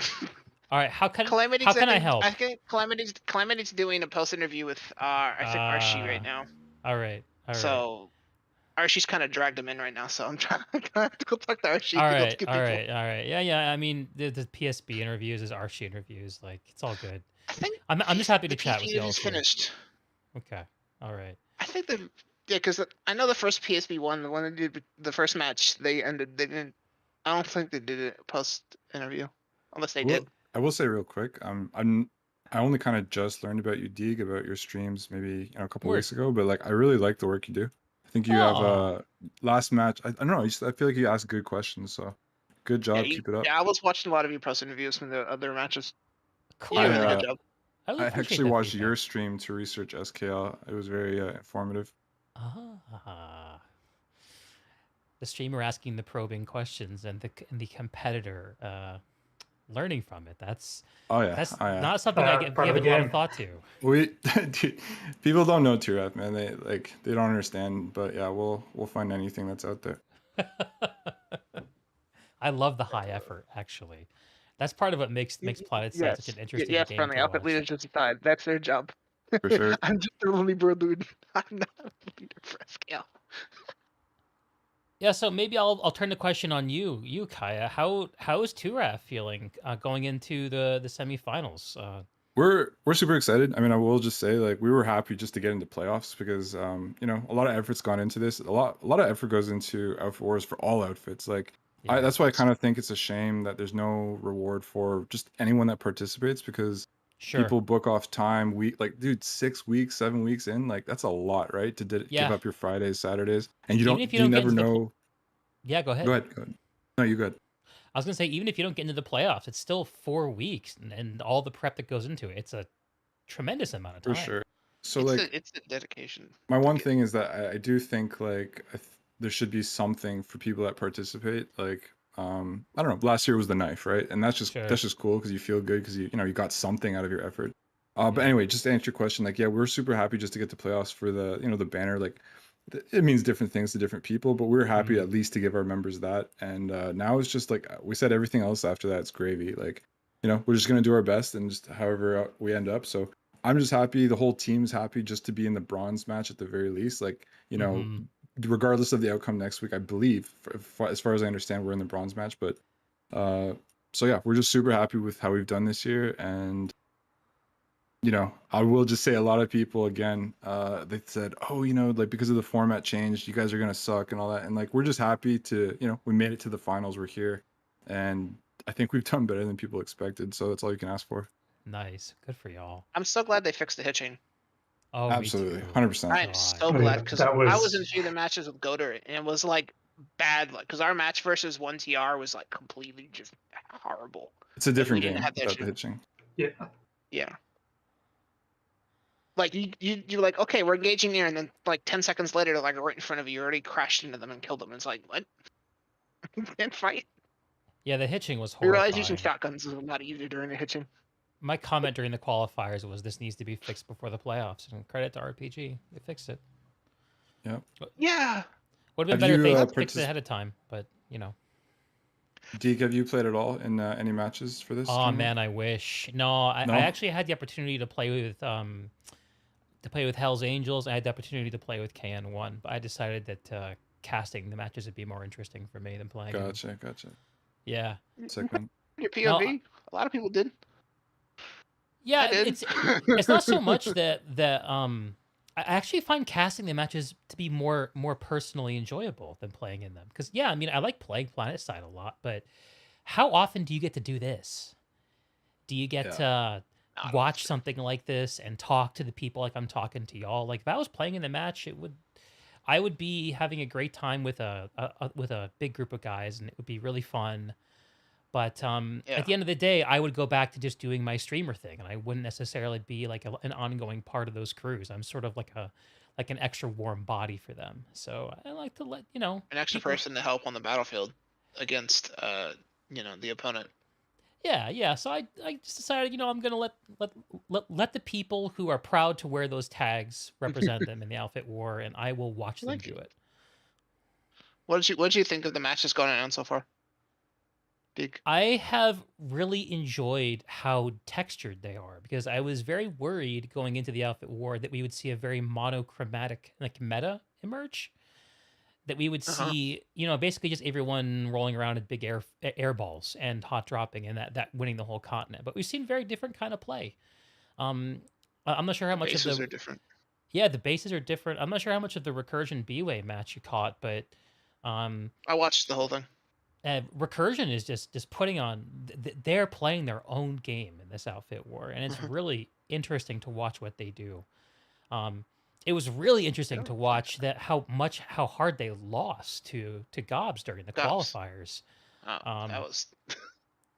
Yeah, I think there was like 7 people. I think there was like 7 people plus a few people POV casting that match. Right. Gob is on a different level for sure. Like I'm not saying that Recursion can't beat them, but man, Gob is deadly. They're scary. Yeah.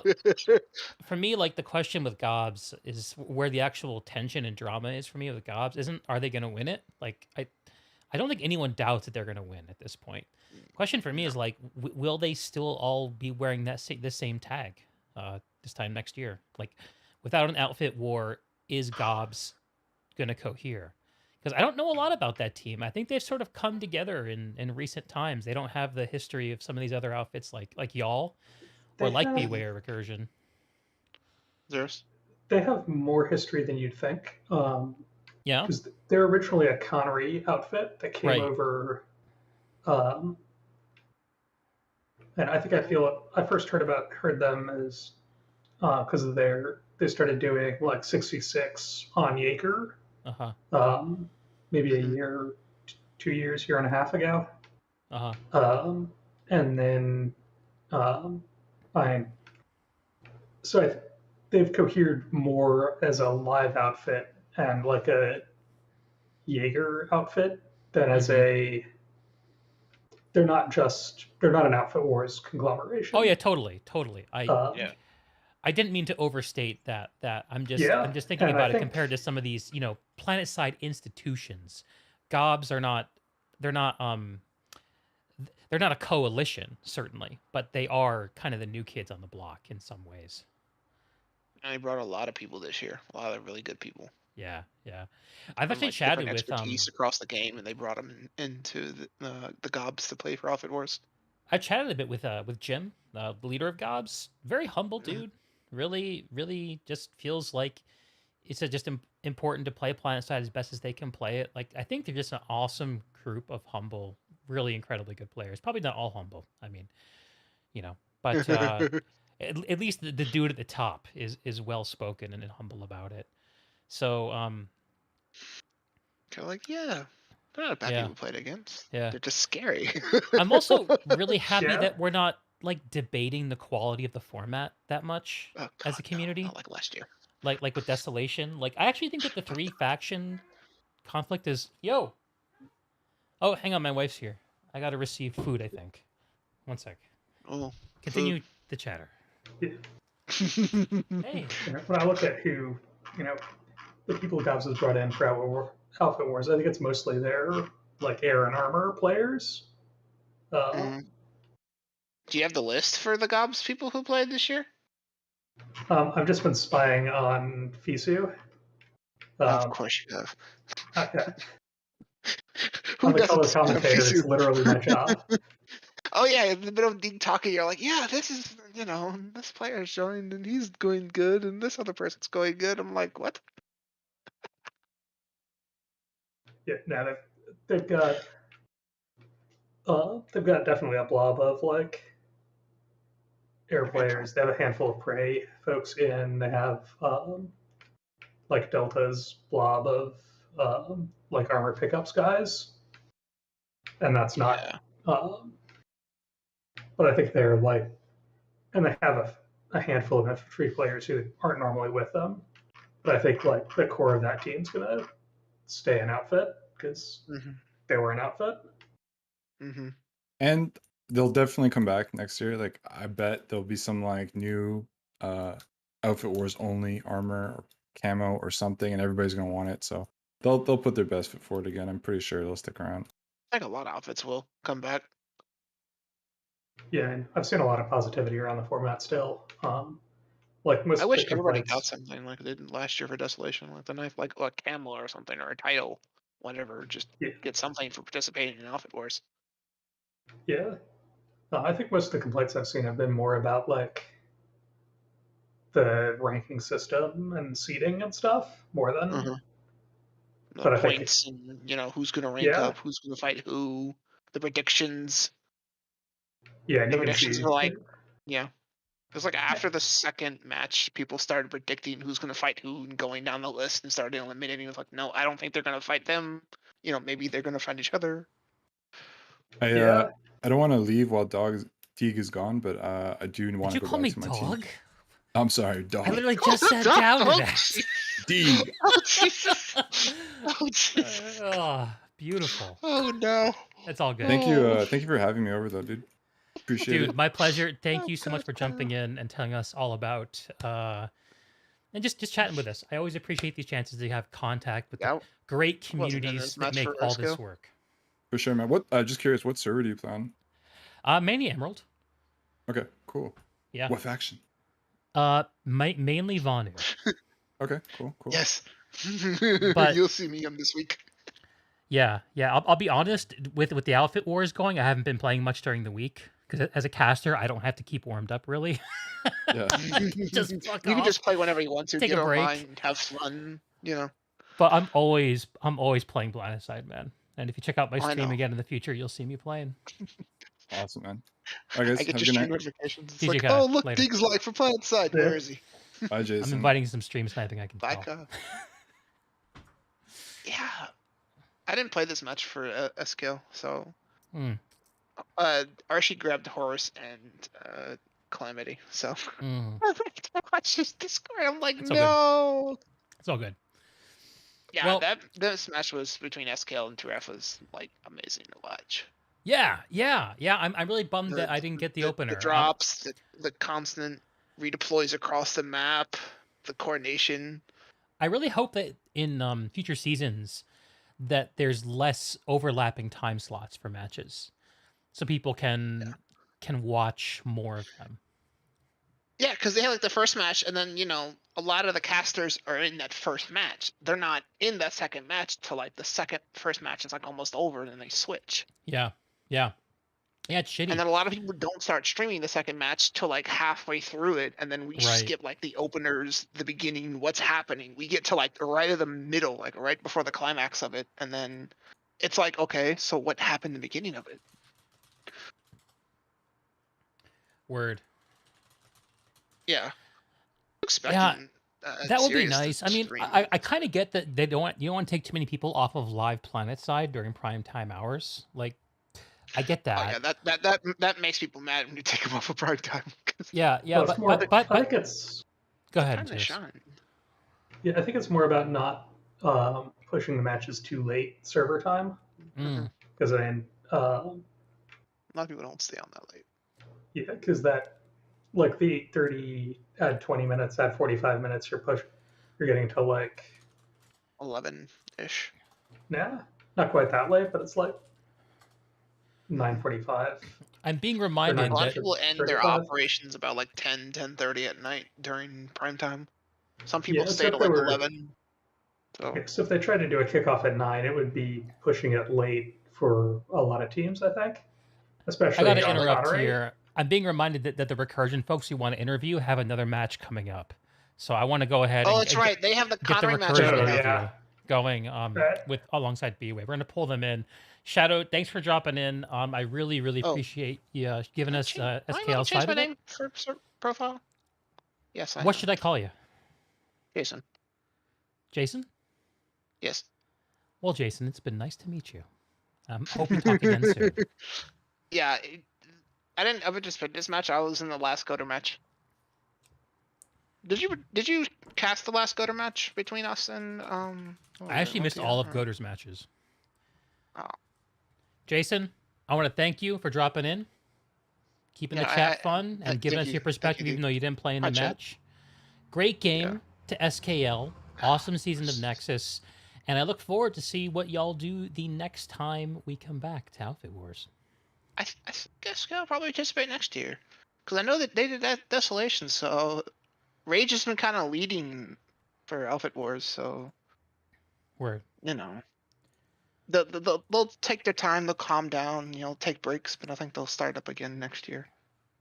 Hopefully we don't have all the problems we had this year with Nexus. That, bugged it out and made a lot of them unplayable for like the first half of the matches. So. Word. Jason, I got to move on to the next interview. GG, brother. Thanks. I'm gonna go find Archie and go talk to him. Enjoy. I'm gonna go let him a chat. Oh yes, he'll drag me. I know he will. Bye guys. See you, Chad. Bye guys. Jason out. Bye, Jason. Okay. We have Dubnus, aka Bolters from BWAE, and Sayl from Recursion waiting in the wings. Let's pull them in. Gentlemen, you're live on the cast. Hello. GG to BWAE, GG to Recursion. An awesome match to watch. I want to hear from both of y'all how it went. Dubnus, the man I know is Bolters. Why don't you give us your take on the match first? Yeah, no, as I said on the PSB interview, GG's and well played to Recursion, right? We knew it was going to be a tough match. It was. We got into... The plan was take the middle base, then the top base, right? As I think everyone kind of understands to be the meta. We failed despite putting 6 maxes and like 6 medics and a whole other amount of resources into the middle base. Recursion obviously wanted the middle base the most, because then they could get to the powerhouse base and also, hit back, open up the other lattice to Bitter Gorge. And so, okay, yes, we took Arazak, Satcom. Yes, we took Bitter Gorge. What happened then was Recursion put bunch of people at Nexus Secure Substation, what I refer to as NSS, and then I had to bring back the entire platoon there to wipe them, whilst they had like at least a squad who wasn't there. They were at Argent Pass, Bitter Gorge, capping other stuff, and yeah, we on paper, right, when you kind of pause the map at that point, you're like, oh, BWAE's got the advantage, but we just failed in pretty much a lot of departments. And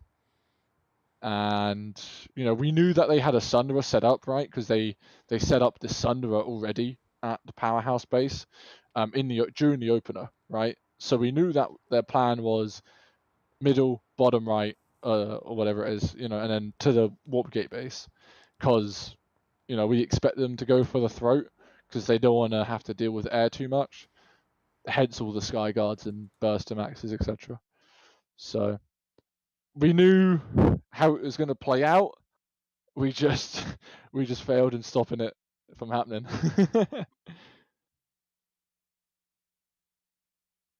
Yeah, absolutely. So I can hear the disappointment in your voice, and I understand. Every outfit put a ton of work into every single one of these matches, and y'all are certainly no exception. What went right for y'all in this match? What was working that, if the rest of the parts had come together, could have seen this go differently? We didn't give up, right? Listen, yeah, we're not the best, right? We never said we were, right? Other people have their opinions, but I've always admitted that, hey, going into the tournament, we're not the best. And it was proven last week against Gobs, and it got proven again here, right? But we didn't give up, and BWAE does try to focus on improvement, right? Some people may disagree that that's what we do, right? But that, they might just call us a point hold outfit. We just tried to improve. And because we didn't give up, right, and we were still trying, I think there's something to be said for that, especially considering in the end the vast kill difference, right? That happens, but Yeah, I totally saw I saw that fight in you guys. As we were winding down to the last 20 minutes of the match, and the fight started to get pushed to Nexus Alpha, I was thinking to myself, this is the time for BWAE to decide to play for the win, try to break out, or to just play to avoid the warp gate. And credit where it's due, y'all played for the win, which is not an easy choice to make when you're in that spot. Yeah, look, I don't mind like losing the match to a warp gate because like just look at the kill boards. That's the you don't have to be very intelligent to work out why we lost, right? So all right, well, y'all put up a great fight in my eyes, for whatever that's worth. But I want to toss the mic over to Sayl, who is a very busy man, playing in as many outfit wars as he is, to give us his breakdown on his victory, Recursion against BWAE. Sayl, first of all, I guess I want to argue with my with Dubnus here a little bit. I don't think that you talk about failure, but like, who would have thought that after 5 years of desolation that like this we would get a map state straight out of 2014. And I think that both us and BWAE suffer a little bit from the fact that we play live, and the live environment is very different than the current Nexus match. It's simpler in some ways and more primitive from when Higby ran the show. And so I think it's like whatever failures might just be the community that you came to the dance with. Like, are you really gonna just go get the players that you would have needed to play your strategy or the best strategy? And I think I guess I just hope that you don't actually think that BWAE failed, having done so well in this match. I mean, I've been doing this for 10 years or whatever, or almost 10 years, and BWAE's been what, like 7, 8. I have no idea.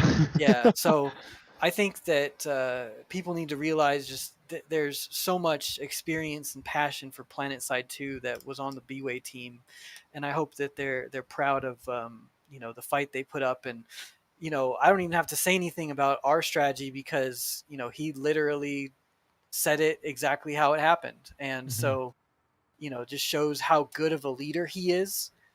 That whatever I'm doing, which certainly is strange, he sees as transparent. Respect. I love this show of respect. Sayl, tell us something about BWAE that really impressed you in this match specifically. What stood Well, out they to you? won the opener, and that's really, given. I would imagine it's shocking when you look around and there's no air, and your air can't be leveraged. And so the hope is that we throw them off a little bit. We shock them with just how little there is to do and make them do an all call. But they didn't blink. They didn't over rotate. They took, what they could take. So, just really good platoon play. Word. Any response to that, Dubnus? I'd say probably being a bit too kind, but I appreciate it. Thank you. Like, I think I said at the start, right? Is like we went into the match knowing like it's going to be a very tough match, right? Oh yeah, I can swear on the stream, right, Deke? Yeah, man. Definitely. Yeah, dude, it's going to be a fucking difficult match, right? Let's be real, right? So, like, because I know Zyros is playing, right? And I said I messaged him before the match, have fun. I hope we put up a good fight. And that's what we did, right? And Recursion itself, right? Sayl, you mentioned, kind of BWAE's history, right? But obviously Recursion, right? One of the main things we use in BWAE is Recursion stat tracker, right? The Recursion's impact on the community is, I don't know. I can't really state how important it is because I'm not that intelligent. But at the end of the day, right? Recursion is full of great players, highly skilled, right? And also, by the way, I don't know if you noticed the teamwork they had in terms of their logistics and especially the lightning play, right? Like that was one thing we were like, okay, maybe we can counter that. If we can leverage the air to counter the armor, in theory that works, right? It doesn't always work out. And if anyone kind of wants to look at how to counter a team which is trying to leverage air, you probably want to go back and watch this VOD. Because as long as you have the fucking very good infantry that Recursion has, you can do that to valid strat, and they proved it today. So, yeah. Wow. Yeah. Impressive work from both teams. Recursion with the W. Because you're about to hop over into another match in just over an hour, Sayl. I don't want to keep you everyone too much longer, but I do want I guess I want to ask you Dubnus, because this is the end of this Outfit War season for BWAE. 2 questions, and you can answer them however you like in whatever order you like. Number 1, was this season of Outfit Wars worth it? And will BWAE show up for another one? Will we show up for another one? Most likely, right? I don't see the core aspect of BWAE, which is improvement, changing, right? And if you want to improve, you need to put yourself into events where you can improve, right? You need to put yourself in the situation, right? Was it worth it? Yeah, probably, right? We learned a lot as a team and whatnot, right? It's a massive time investment. I don't know about Recursion. BWAE in our Discord for Outfit Wars specifically, I put together a roster of over 100 people to make sure we were never short-handed, right? Like, to put it together a roster of 100 people, that takes a lot of time and a lot of recruitment. So it wasn't just, hey, in August, let's go get some pilots. It was throughout, kind of since I picked up BWAE leadership back in Feb. We know Outfit Wars is coming. Let's use that as an event to get to a point where we know, we not only can we, improve, but we can also kind of see where we are in terms of the other outfits in the game, and how much more improvement we have to go. And we have a lot more. So yeah, I'd say it's worth it. It's just, I don't know. At the end of the day, if it happened like more than twice a year, right? I wouldn't enter more than twice a year, because it's a lot of effort. And is it worth it? It really depends on your own perspective, right? I think that's very subjective. Probably worth it. Not really worth it for a community, right? Because it burns people out, it adds more stress. There's already a leadership shortage, as I'm sure Sayl would agree, right, in the game, right? In terms of people who put things together, who organize stuff. And events like this, sometimes it creates more because people step up, right? But dude, you're dealing with PlanetSide 2 gamers, right? Or just gamers in general, right? People don't step up because that means they have more responsibility, and people often see that as, impacting on their fun, right? Now you have some weird people like me who are like, yeah, I'll lead, but there's, I don't know, 95% of people who just don't. And events like this, I don't know, from a community standpoint, no, it's not worth it. From an individual standpoint, it's subjective, and for BWAE, it was overall worth it, I would say. Probably. I don't know. It's quite soon. Well, I'll see you again in a couple weeks. See how you feel then. Well, much respect to BWAE. I've got to cast fewer of your matches this season than I would have liked, but I've enjoyed all the ones that I've seen, including this one. Tons of respect for y'all and the fight you put up against Recursion and all these other teams this year. So I wanted to actually just ask Sayl the same question that you sort of answered, Dub, about preparation. You said you started looking towards the outfit war back in Feb. Sayl, how long has Recursion been sort of gearing up or oriented towards the outfit war, would you say? Well, I think like 6 or 7 months since announcement, if I recall off the top of my head. So, basically, they announced this, and there were some changes to the game, and we came back and started opping and stoking the fire, and as he said, getting the people going. And yeah, it's a lot of work, and I would imagine that the proof is in the history. It's like there, as he said, there's not enough leadership in the game, and maybe people should look at making this easier. Because only the insane people do it at this point. Probably present company. How do we make it easier? I mean, 48 is like a pretty arbitrary number in the first place, right? Like, it's a platoon in real life. Is that how the meta of PlanetSide works? Probably not. It's a holdover from a military number. So I don't know. Alliances, like I don't have answers. I just know the questions. The answers are the developer's job. Yeah. Yeah. So was it worth it? Like it's a great game. It's nothing like it. There's nothing like trying to play an RTS with 48 cats while the other 50 on the bench try to get a slot and you have to fight them all off. So yeah, is it worth it? No, sometimes. The burden of leadership is heavy. Well, I know that Rel is open to iterating on this format. I think he sort of sees every outfit war as a mini experiment.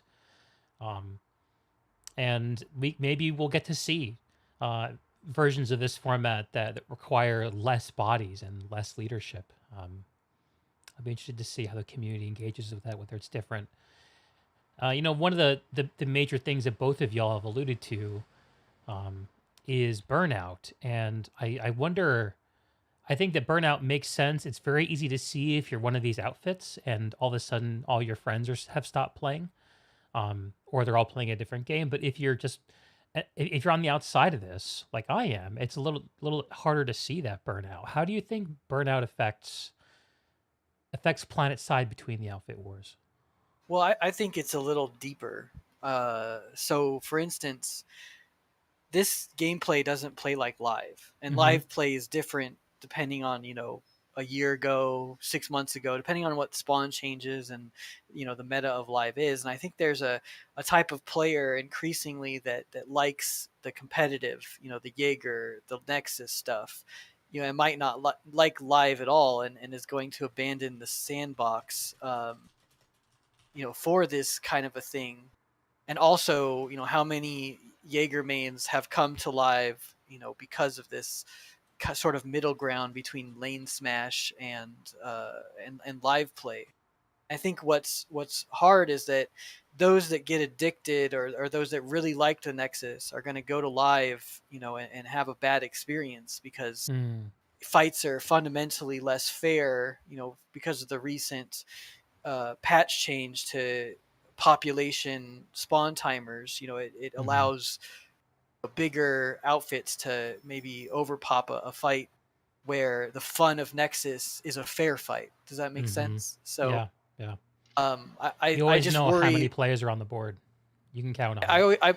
I'm worried that the game is going to become, what politician can bring back the legends enough to make the perfect team based on this map. And if this map isn't iterated on, then there's going to be a very established meta that's going to become very stale very quickly. There's the challenge to the RPG team. Bring it back, keep iterating. Does twice a year seem right to you too, Sayl?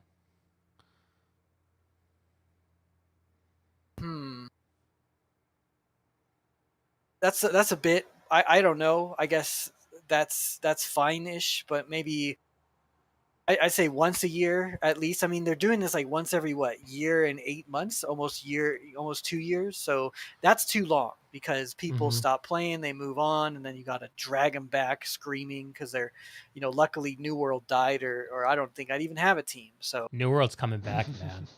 I've been playing it lately. It's getting big. Yeah. Anyway, another conversation there. Rel said itself, PlanetSide is a background game for it's a game you keep coming back to. Yeah. So he just needs to make sure that that's not at some point going to be like you're only coming back for Outfit Wars. Sure. And how do you change? How does the game of Planet? I mean, this is maybe too big of a question, and if it is, feel free to give me a postage stamp answer. How does the game between Outfit Wars need to change to make Outfit Wars excited to play PlanetSide? Well, what makes this a fun event is the fairness of the fight, and we saw that some of the spawn rules were killed because it made the game run better. Because when we had the old spawn rules, there was hitching. So if anything, like that's like the death knell of the game, right? You've escalated the game's whatever it takes, maybe cosmetics, maybe vehicles, and maybe this is an ignorant take, but my take is that the death knell of the game is when the bloat of the free-to-play model has affected performance so much that you had to throw the baby out with the bathwater. The baby being fair-ish fights with some rules, and I think there's going to be a class of player that hates live and loves this, and I'm not sure that's going to be sustainable. Dubnus, I your would thoughts? say Go there ahead, kind of Zeus. already is that class. There already is that class of player, and they're the Jaeger main types. One of the things that I see that I think with the how frequent Outfit Wars is how that's actually going to affect Jaeger. Because I look at something like Lane Smash, and that's I ran a team last year. That was a huge time commitment, and that was only a 24v24, 50 people on the roster. And that was honestly more than I could do and that was like a 2-month season. And so I wonder if you try and do this 6-month Outfit Wars, there's both how sustainable is it, but also what's it going to do to any of the other kinds of formats out there. Especially when Lane Smash has a fair bit to do with Outfit Wars format wise, but there's also the 6v6 formats. There's the community Smash, Logi Smash, whole continent kind of formats. The whole vibrant competitive scene that exists without Outfit Wars. Sayl, Dubnus, either y'all want to add your thought to this? I feel like I've already mentioned it elsewhere before, but you and I have talked a bit offline, so we probably think we've gone over this ground. But give us a quick answer if you can. Yeah, it's quite simple. If you want to deconflict that, you would then need to make a schedule, right? Say, I don't know, spring, autumn for Outfit Wars. Then you tell PSB Jaeger events. Hey, this is what's happening, and then you can deconflict it like that. I'm not sure the community manager would take that step, or I assume that'd be the community manager, because I think that would put a lot of strain on the dev team to always make sure that the event was ready. And as we saw this time around, the event, was delayed. Yeah. So cool. Any thoughts, Sayl? Nothing to add. Yeah, word. Okay. Xerus, do you have any questions for our competitors? Xerus, the co-caster. I guess the big question I'd have for both teams really is around like use of armor, use of air, because I feel like it seemed to me like BWAE was bringing, you had like an 8-man air squad, 4-man armor squad, something like that, basically dedicated players full time. Does that sound true? Yeah, we just took the lane smash meta for that one. Yeah, and it seemed like Recursion was doing something very different and much more of a rotating people back and forth, doing mass pulls for certain things. Is that? Yeah, I checked the in-game applications for pilots, but I couldn't differentiate them in the in-game application, so I guess I forgot pilots. Shucks. Yeah. I'm wondering with that, makes me feel like we don't know what the meta is yet, and that I don't feel like we've actually stabilized on something. Now we haven't had that long on the map, but do you think that's like that we're there meta wise, or do you think it's going to keep evolving? Feel free, either of you, to give thoughts. I'll let Sayl go first, but I think what they, the sort of, as you said, the standard lane smash thing is a very good strategy, and I think it's pretty close to bullseye. I think, though, you got to look at it from a math perspective. Like there is that, you talk about like the lightnings and stuff. Well, there's a road. It is 10 by 10 with no room to head glitch or whatever. If I have 8 lightnings and you have 2 vanguards, I'll probably win that. So the ability to flex to solve a problem, especially like an armor problem, in this case, is sort of unique because on live, a really good tanker might be able to, through positioning and just rep ability, could overcome a small offset of overpop. It's like people talk about 2-to-1 pop a lot. Why? It's because that's typically like the breaking point for a hold, after 100,000 years of anecdotes, that once there is that population difference, that no amount of skill can overcome it. And that's why that word exists. So I think flexibility is really the unexplored X factor. But I do think the lane smash is a great starting point. Does that make sense?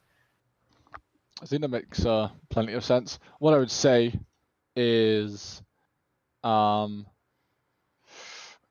the end of the day, the method, the execution that Recursion used today against us, that worked, right? Number one, because you could make more impact with 1 infantry player than we could with, say, 2, right? Like, hence the kill difference, right? What that means is you then have the ability to, as you say, right, mathematically speaking, right, which I'll try to avoid because I'm not very good at it. Quite simply, right, if let's say BWAE needs two people to kill 1 recursion, right, well, that means you've got a bunch of people who are free to do what they like, right? And yes, okay, we have 4 armor players and 2 mag riders and a bunch of ESFs. At the end of the day, can't do much when you have that kind of decentralized initiative gameplay, right? Where people see right? Where like a recursion player, they see something that needs doing, and they just do it, right? Because they're at that level, they just see it, they do it, boom, problem solved. You know, the SL or whoever, they don't even realize it was a problem because someone's already taken the initiative to fix it, right? So bringing in more spawns, bringing in lightnings, you know, a ground-based AA, right? So yeah, in theory, right? Yeah, I agree. However, it comes down to you know, the skill difference, right? Because against gobs, could the same strategy work? Well, you know, I would say it's fair to say, right, that one gobs person, you know, equals one recursion person in terms of infantry versus infantry on like average, right? So how are you then going to create that you know, local superiority in terms of armor to a point where you negate their air, to a point where, you know, you have the same outcome and effect that you did against BWAE? I don't know. I personally, right, I think the meta is, you know, the air kind of rules it all, and that, you know, maybe we made a mistake of not actually running more pilots to counter the armor, or perhaps we made a mistake not running more people in the armor domain, right? Two tanks rather than 4. You know, there's lots of what ifs. At the end of the day, though, right, I would expect, you know, I hope the final match, you know, first and second place is Gob's recursion, because I really want to see that rematch. But I would still expect Gobs to win it, just based on those factors. Just get all their IP through the tracker and ban them, or get their IP in. It's awesome. I got this. This isn't supposed to be Eve. Yeah. Okay. So, goblin jumpers. I think I've talked to both of you independently about them, but let me get each of your one sentence appraisals of the goblin jumpers.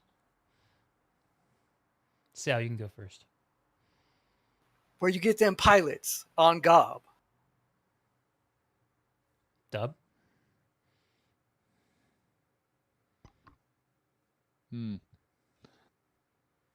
Skilled. Okay, well, I'll be watching out for that. Dubnus, Sayl, I want to thank both of you for taking the time after all the time you've already put into this contest. And Sayl, with you getting ready to turn around and do it again, I don't know how you and your team is doing it. That seems crazy to me. But I want to give each of you the opportunity to give us any final words. I just want to say that you know, it was really truly an honor to fight BWAE, and you know, I know, you know, when the Gobs smashed us, you know, I know what it feels like, and I, you know, this man here is a great leader, and you know, he's got great theories, and you know, I just hope that you guys, you know, retain your faith in this man, because you know, Dubnus is a great leader, you know. So anyway, thank you for the match. Good game. Praise Dubnus. Good game. What you got, Dubnus? Far too kind. I think you're overplaying me a bit much, but you know, I appreciate it. I think I can only kind of repeat what I said previously. Is, you know, we went in with respect, right? You know, we knew, you know, I knew about Sayl, right? From especially the first outfit was, right? I think we had a small interaction with the playtesting. So I knew, hey, you know, Sayl's been in the game a long time. He's got more experience than me. I should expect, you know, as I said, a fucking difficult match. And, you know, the only thing I can do in that situation is, you know, give the opposition the respect of, hey, it's going to be a really fucking difficult match. You know, chances aren't that great we're going to win, right? No worries. We go in, we see what we can learn. And yeah, no, at the end of the day, appreciate Appreciate the lesson, Recursion. Great game to both teams, and to two very thoughtful, excellent leaders for jumping on and sharing your thoughts with us about the format, the match today, and about the future of PlanetSide and Outfit Wars. GG both. Thanks, D. Thank you. Thanks. Wow. Wow. A Titan falls, and one continues. What a match. What a match. Well, folks, we have more Outfit Wars coming up. Alongside Sayl, I will also be turning and burning about 30 minutes from now for Recursion's match on the Connery server. Let's have a look to remind ourselves what exactly is happening. The streamer can't remember what he planned to do. So here's the plan. Starting at 11:20 Eastern Time, that's 40 minutes from now, we'll cover Recursion versus Fate. And 30 minutes after that, or as soon as the Recursion Fate match ends, we'll cover FIFA versus Mother Killers. All Connery. I'm going to have Yeetman come join us in the co-casters booth, and it's going to be a real fun, energetic cast full of really interesting vibes. So I'm actually going to turn the stream off for a few minutes, take a short break, and we'll get a fresh one going in about 30 minutes for the Connery matches. So I want to thank everyone for turning out. Zerus, huge ups to you, brother. Thank you for coming on and adding so much value to this cast. Yeah, you're welcome. Looking forward to doing anything in the future. All right, bro. Yeah, me too. We'll catch up. Thanks, Zerus. Thanks, stream. GG to all the teams. Be back very soon.